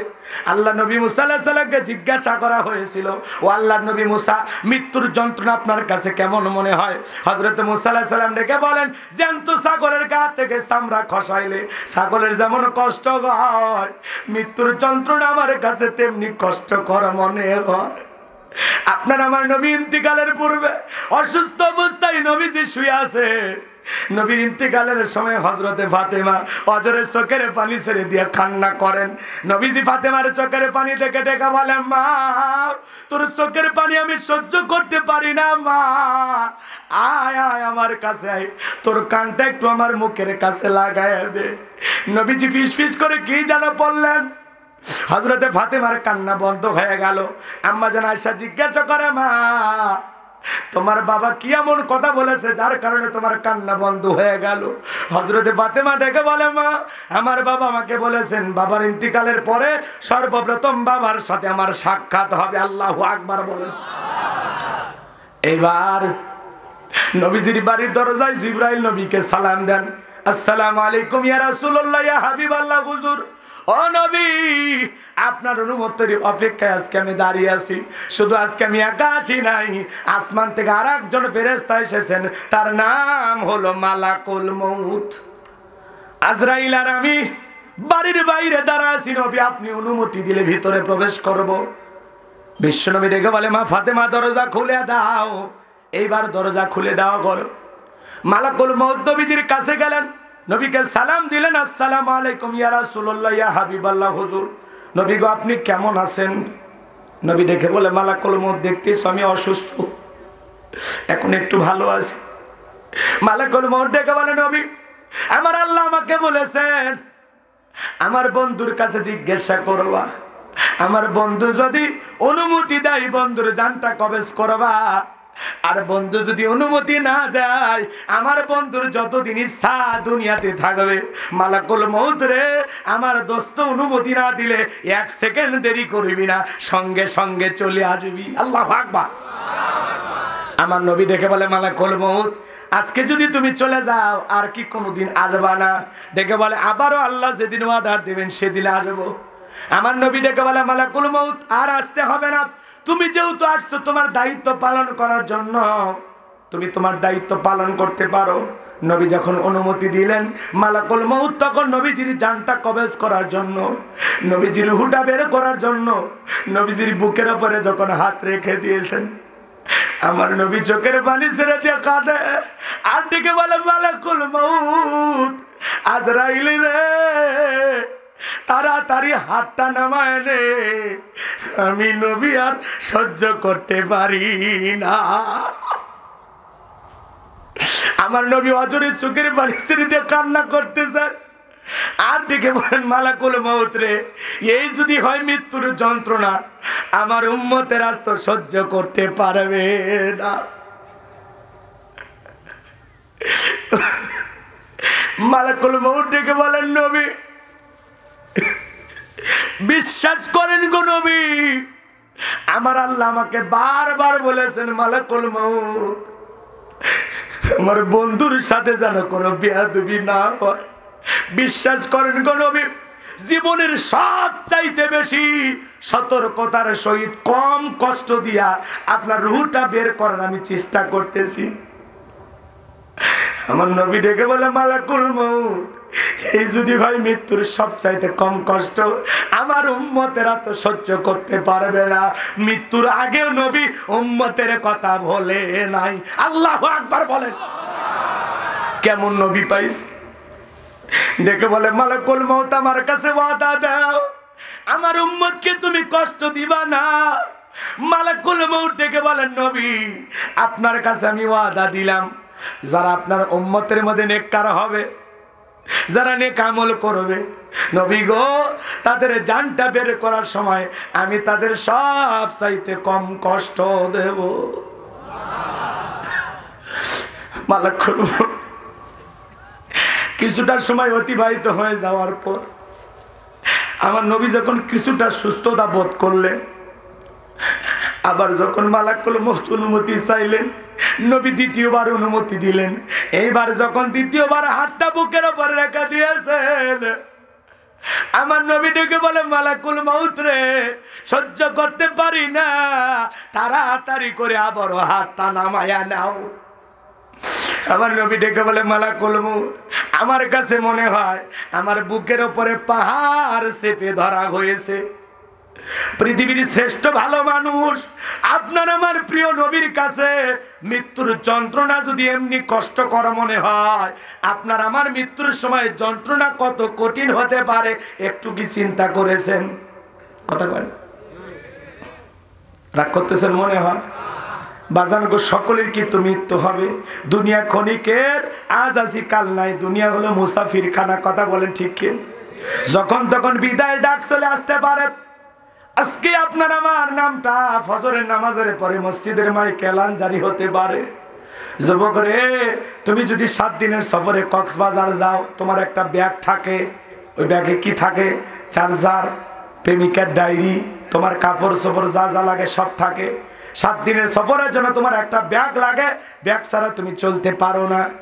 আর পরকালের সফরে যাইবা, কবরের সফরে যাইবা, যেই জীবনের শুরু আছে শেষ নাই। যুবকরা, একটা আমল নামার ব্যাগ তালাশ করার দরকার আছে না নাই?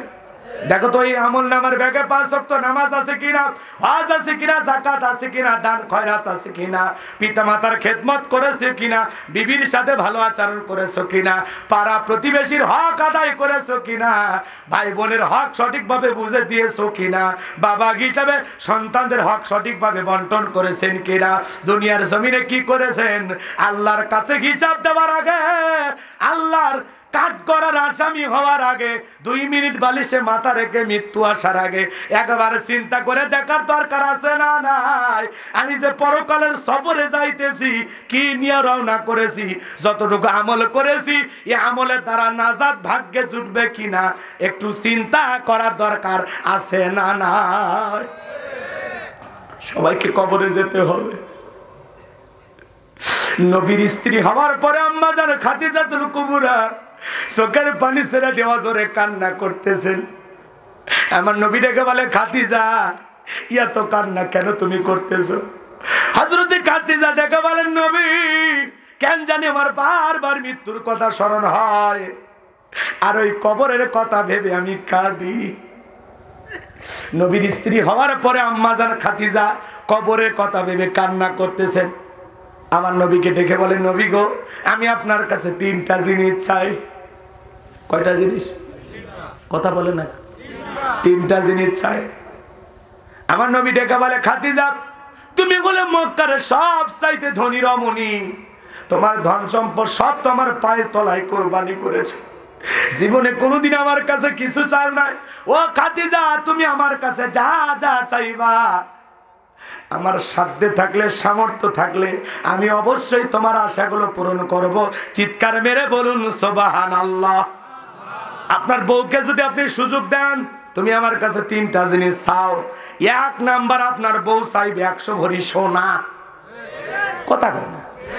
এর বলবে 10 তলা একটা বিল্ডিং বানায় দাও।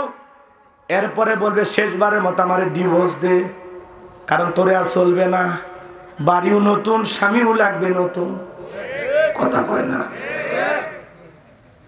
আপনার বউকে যদি আপনি সুযোগ দেন যে আমার কাছে 3টা জিনিস কি কি চাও, সোনা চাইবে, বাড়ি চাইবে, টাকা চাইবে, সম্পদ চাইবে, আর শেষে আপনাকে তালাক দিবে। কথা কয় না? আপনারা আমার কষ্ট পাচ্ছেন? শেষ কথাটা শুনে যান, বলে দিয়ে দোয়া করে দেব। আমার ভাইয়েরা, আম্মা জান খাদিজা ডেকে বলেন, নবী, দুনিয়ার কোনো পার্থিব সম্পদ আপনার কাছে চাই না, আমি 1 নাম্বার আপনার কাছে চাই, আমি যেদিন মারা যাব গো নবী, যেই জুব্বাটা পরে মাওলার সাথে মেরাজ করেছেন, আপনার এই জুব্বাটা আমার কাফনের কাপড় বানায়া দেবেন। 2 নাম্বার আপনার কাছে চাই গো নবী, আপনি আমার জানাজার নামাজ পড়াবেন এবং আমাকে কবরে রাখার আগে আপনি নিজে একটু কবরে গড়াগড়ি দেবেন। 3 নাম্বার আপনার কাছে চাই গো নবী, ফেরেশতারা কি প্রশ্ন করবে আমি তো উত্তর দিতে না পারি। ও নবী, যতক্ষণ পর্যন্ত আমি খাদিজার কবরের সলজব না হবে ততক্ষণ পর্যন্ত আপনি আমার কবরের পাশেই দাঁড়িয়ে থাকবেন। আমার নবী দেখে বলে, খাদিজা তুমি আমার কাছে যা চাইলা, তুমি যদি আমার আগে চলে যাও, কথা দিলাম গো খাদিজা, আমি তোমার 3টা চাওয়া পূরণ করে দেব। বলেন আল্লাহু আকবার। এরপরে বললেন, নবী আমার 4টা মেয়ে আছে, আমি যেদিন মারা যাব আমার শরীরটা গোসল করা দেবে আমার মেয়ে ফাতেমা। আম্মাজান খাদিজা যেদিন মারা গেলেন 3টা মেয়ে কান্না শুরু করে দিয়েছেন। কান্নাও করেন, জবানে আওয়াজও আছে, কিন্তু হযরতে ফাতেমা চোখের পানি ছেড়ে দিয়া কান্না করে, জবানে কোনো আওয়াজ নাই। কথা বোঝেন? কিছু মহিলা কান্না করে দেখেন না, চিৎকার মারে কান্নাকাটি করে, বাবা আমারে খাট দিবার চাইছিল রে, এখন বাবা মরে গেছে আমারে খাট দেবে কে? বড় ভাই বলে, কান্দিস না, আব্বা মরে গেছে, আমি মরছি, আমি তো খাট কিনে দেব। কথা কয়, কান দেও আবার বান দেও, আছে না মহিলা? তো রসুলের 3টা মেয়ে চোখের পানি ছেড়ে দিয়ে কান্না করতেছেন, অনেক কথা জবান দিয়ে বলতেছেন, কিন্তু হযরতে ফাতেমা কাঁদে, কিন্তু জবানে কোনো আওয়াজ। রসুল তখন এরকম ইশারা দিয়ে ডাকতেছেন, মা ফাতেমা এইদিকে আসো। ডেকে বলে, মা তোমার মা তো মারা গেছে, আমাকে বলে গেছে আমার মেয়ে ফাতেমা যেন আমার গোসল করায় দেয়, যাও তুমি তোমার মাকে গোসল করায় দাও। শেষ কথা বলে দিয়ে যায়। হযরতে ফাতেমা আম্মাজান খাদিজাকে গোসল করায় দিলেন। এরপরে নবীজির সেই মেরাজের জুব্বাটা দিয়া কাফনের কাফর বানায় দেওয়া হলো। সুবহানাল্লাহ। রসুল জানাজা পড়াইলেন, কবরে গড়াগড়ি দিলেন। কবরে মাটি দেওয়ার পরে রসুল দাঁড়িয়ে থাকলেন। সাহাবা ইকরাম ডেকে বলেন, ও নবী আপনি বাড়িতে যাবেন না? বলে, আমার সাহাবীরা তোমরা যাও, আমি আমার খাদিজার কাছে ওয়াদা দিয়েছি যতক্ষণ পর্যন্ত খাদিজার কবরের সলজব না হবে ততক্ষণ পর্যন্ত আমি কবরে দাঁড়িয়ে থাকব। আমার ভাইয়েরা, অনেকটা সময় অতিবাহিত হয়ে যায়, কবরে কোনো ফেরেশতা আসে না। আসমান থেকে জিবরাইল এসে বলে, নবী গো এখানে আপনি কেন দাঁড়িয়ে আছেন? ডেকে বলে, জিবরাইল রে, আমি আমার খাদিজার কাছে ওয়াদা দিয়েছি, খাদিজার কবরের সলজব দেওয়ার জন্য আমি রেডি হয়ে বসে আছি। আজকে কেন জানি ফেরেশতা খাদিজার কবরে আসে না। জিবরাইল ডেকে বলে, নবী গো যেদিন খাদিজা কবরের সলজবের ভয়ে কান্না করেছিলেন, খাদিজা এমন একটা দামি নারী, যেই খাদিজাকে আসমানের মালিক আল্লাহ নিজে সালাম দেন। সুবহানাল্লাহ বলবেন না? আল্লাহ যদি দুনিয়ার কোন মহিলাকে সালাম দেয়, সেই মহিলার দাম কম না বেশি? রাসূলের স্ত্রী আম্মাজান খাদিজাতুল কুবরা রাদিয়াল্লাহু তাআলা আনহাকে আল্লাহ নিজে সালাম দিয়েছিলেন। সুবহানাল্লাহ। সেই খাদিজার কবরের সলজব দেওয়ার জন্য আমি দাঁড়িয়ে আছি। জিবরাইল ডেকে বলেন, নবী যেদিন হযরতে খাদিজা কবরের সলজবের ভয়ে কান্না করেছিলেন, ও নবী আমার আল্লাহ আমাকে বলেছেন খাদিজার কবরে কোনো ফেরেশতা যাবে না। আমার আল্লাহ খাদিজার কবরের সলজবকে কবুল করেছেন। সুবহানাল্লাহ জোরে বলেন। আমার আল্লাহ নিজেই কবুল করে নিয়েছেন। সুবহানাল্লাহ বলেন। তাহলে রাসূলের স্ত্রী হওয়ার পরেও কবরের সলজবকে ভয় করতেন, কবরকে ভয় করতেন, মৃত্যুকে ভয় করতেন। আমার আপনার আমল নাই, যে আমল আছে এই আমল দিয়ে কবরে কি হবে আপনি আমি কেউ জানি না। যদি গুনাহ নিয়ে কবরে যায়, কবরের এপাশের মাটি ওপাশে চলে যাবে, এমন জোরে চাপ দেবে, এক পাজরের হাড় অন্য পাজরে ঢুকে যাবে, দেহটা চূর্ণ বিচূর্ণ হয়ে যাবে। কথা বলে ঠিক কিনা?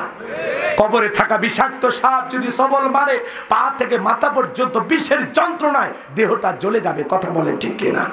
আমার ভাইয়েরা, আপনাদের অনুরোধের ভাষায় বলি, সেই কবরে যাওয়ার আগে কারা কারা নেক আমল করে কবরে যেতে চান দুই হাত তুলে আল্লাহকে দেখান। আল্লাহ আমাদের সবাইকে নিয়ে আমল করে কবরে যাওয়ার তৌফিক দান করুন। জোরে বলুন আমিন। 5 ওয়াক্ত সালাত আদায় করব তো ইনশাআল্লাহ, কোরআন সুন্নাহ মোতাবেক চলবো তো ইনশাআল্লাহ, ছেলে মেয়েদেরকে দিন শিখাবো তো ইনশাআল্লাহ, কোনোদিন কারো হক নষ্ট করব না তো ইনশাআল্লাহ, সুদ খাবো না, ঘুষ খাবো না তো ইনশাআল্লাহ, বিবির সাথে খারাপ ব্যবহার করব না তো ইনশাআল্লাহ, মা বাবার মনে কোনোদিন কষ্ট দেব না তো ইনশাআল্লাহ, পিতা মাতার খেদমত করব তো ইনশাআল্লাহ। আল্লাহ আমাদের সবাইকে নিয়ে আমল করে জান্নাতি মৃত্যু দান করুন। জোরে বলুন আমিন। আর কথা বাড়াতে চাই না। ও আখিরি দাওয়ানা আনিল হামদুলিল্লাহি রাব্বিল আলামিন। বাকি যেটা ঘটনা আসলে বলতে চাইছিলাম না, কথা কয় না। আল্লাহর কাছে কেমনে চাইবেন? আল্লাহ আমার গুনাহ মাফ করে দেন, কথা কয় না। আল্লাহ আমার ওই ফসলে বরকত দেন, এভাবে চাইবেন? চাওয়ার পদ্ধতি কয়টা? 2টা। হয় এরকম করে চাইতে হবে, আর না হলে কপালটা কথা কয় না, বোঝেন বোঝেন, হয় হাত তুলে চাইতে হবে, না হলে সিজদায় গিয়ে চাইতে হবে, কথা কোন ঠিক কিনা? চাওয়া লাগবে চাওয়ার মতো। গোলাম কি হাত পেতে চাইবো কার কাছে? আল্লাহর কাছে হাত পাইতে শরম আছে, লজ্জা আছে, চাইতেছি কার কাছে? ঠিক আছে, এদিক খেয়াল করেন। যাই হোক, আর দোয়াও মুখল ইবাদা, দোয়া হলো সমস্ত আমলের মাথা মগজ। আল্লাহু আকবার বলেন। দোয়া করলেই কল্যাণ। কি বলছে চাইছিলাম? হযরত আলীর কথা শোনেন। হযরত আলী এইবার বলতেছে, এই কাফেরের বাটা খালি আয়, ডাকটা পার হয়ে দেখে আয় খেলা হবে, আয়। আল্লাহু আকবার বলেন। এইবার শোনেন, আমর এইবার 3 পাও আগে 6 পাও পেছনে যায়, আর এই অবস্থায় আমরের কাঁধে থাকা সেই লোহার 3.5 মণ ওজনের তরবারি আল্লাহ কাঠের তক্তা বানায় দিয়েছে। সুবহানাল্লাহ বলবেন না? সুবহানাল্লাহ জোরে বলবেন না? এইবার যখন দাগ বরাবর আসছে, হযরত আলী শুধুমাত্র কাঁধ বরাবর তরবারিটা ঠেকাইছে। তরবারি ঠেকাইতে দেরি, হযরত আলী তরবারি ঠেকাইতে দেরি, আমরের দেহ থেকে আল্লাহ কাল্লাটা ফেলাইতে দেরি করে নাই। সুবহানাল্লাহ বলবেন না? আপনার কাজ হলো এগিয়ে যাওয়ার। আপনি একাই হকের পক্ষে লড়াই করেন, আপনার পিছনে 1000 জন তৈরি করে দেবেন কে? হযরত আলী যখন রসুলকে যেই কাফির মারতে আসছে তাকে টার্গেট করে যখন দৌড়ে গেছেন, হযরত আলী খালি তরবারি ঠেকাইছে, বাকি যা করার করেছেন কে? আরো জোরে বলেন কে? এইজন্য আমার আল্লাহ ডেকে বলেন, আমার নাম আল্লাহ, যারা আমার এবং আমার রসুলের সাথে দিতে চাই পাল্লা, আমি রাখবো না তাদের ঘাড়ে কাল্লা। চিৎকার মেরে বলেন সুবহানাল্লাহ। আল্লাহর সাথে পাল্লা দিয়ে কোন জালেম টিকে থাকতে পারে? জালেম যত বড়, তাকে মারার জন্য আল্লাহর অস্ত্র তত ছোট। আল্লাহ কাউকে পানি খিলে মারে, কাউকে ল্যাংড়া মশা দিয়ে মারে, কাউকে তরবারি ঠেকায় মারে, কাউকে খেজুরের ডাল দিয়ে মারে, কাউকে আবার উষ্টে খিলে মারে। কথা কন না কেন? বোঝেন না? ইন্না বাতশা রাব্বিকা লাশাদীদ। আল্লাহর ধরা বড় কঠিন। আল্লাহ ধরে না, ধরলে আল্লাহ জালেমদেরকে ছাড় দেয় না। যেদিন আল্লাহ ধরবে, বাপ টাকারও টাইম দেবে না, কথা কন ঠিক কিনা? এই জন্য বাড়াবাড়ি না করে আল্লাহর গোলামি করেন। আল্লাহ ছাড় দেয়, ছেড়ে দেয় না। ওয়ামুদ্দুহুম ফি তুগয়ানিহিম ইয়ামাহুন। আল্লাহ অবকাশ দেয়, ছেড়ে দেয়, যা কত দূর দৌড়াবি ধরা, কথা কয় না?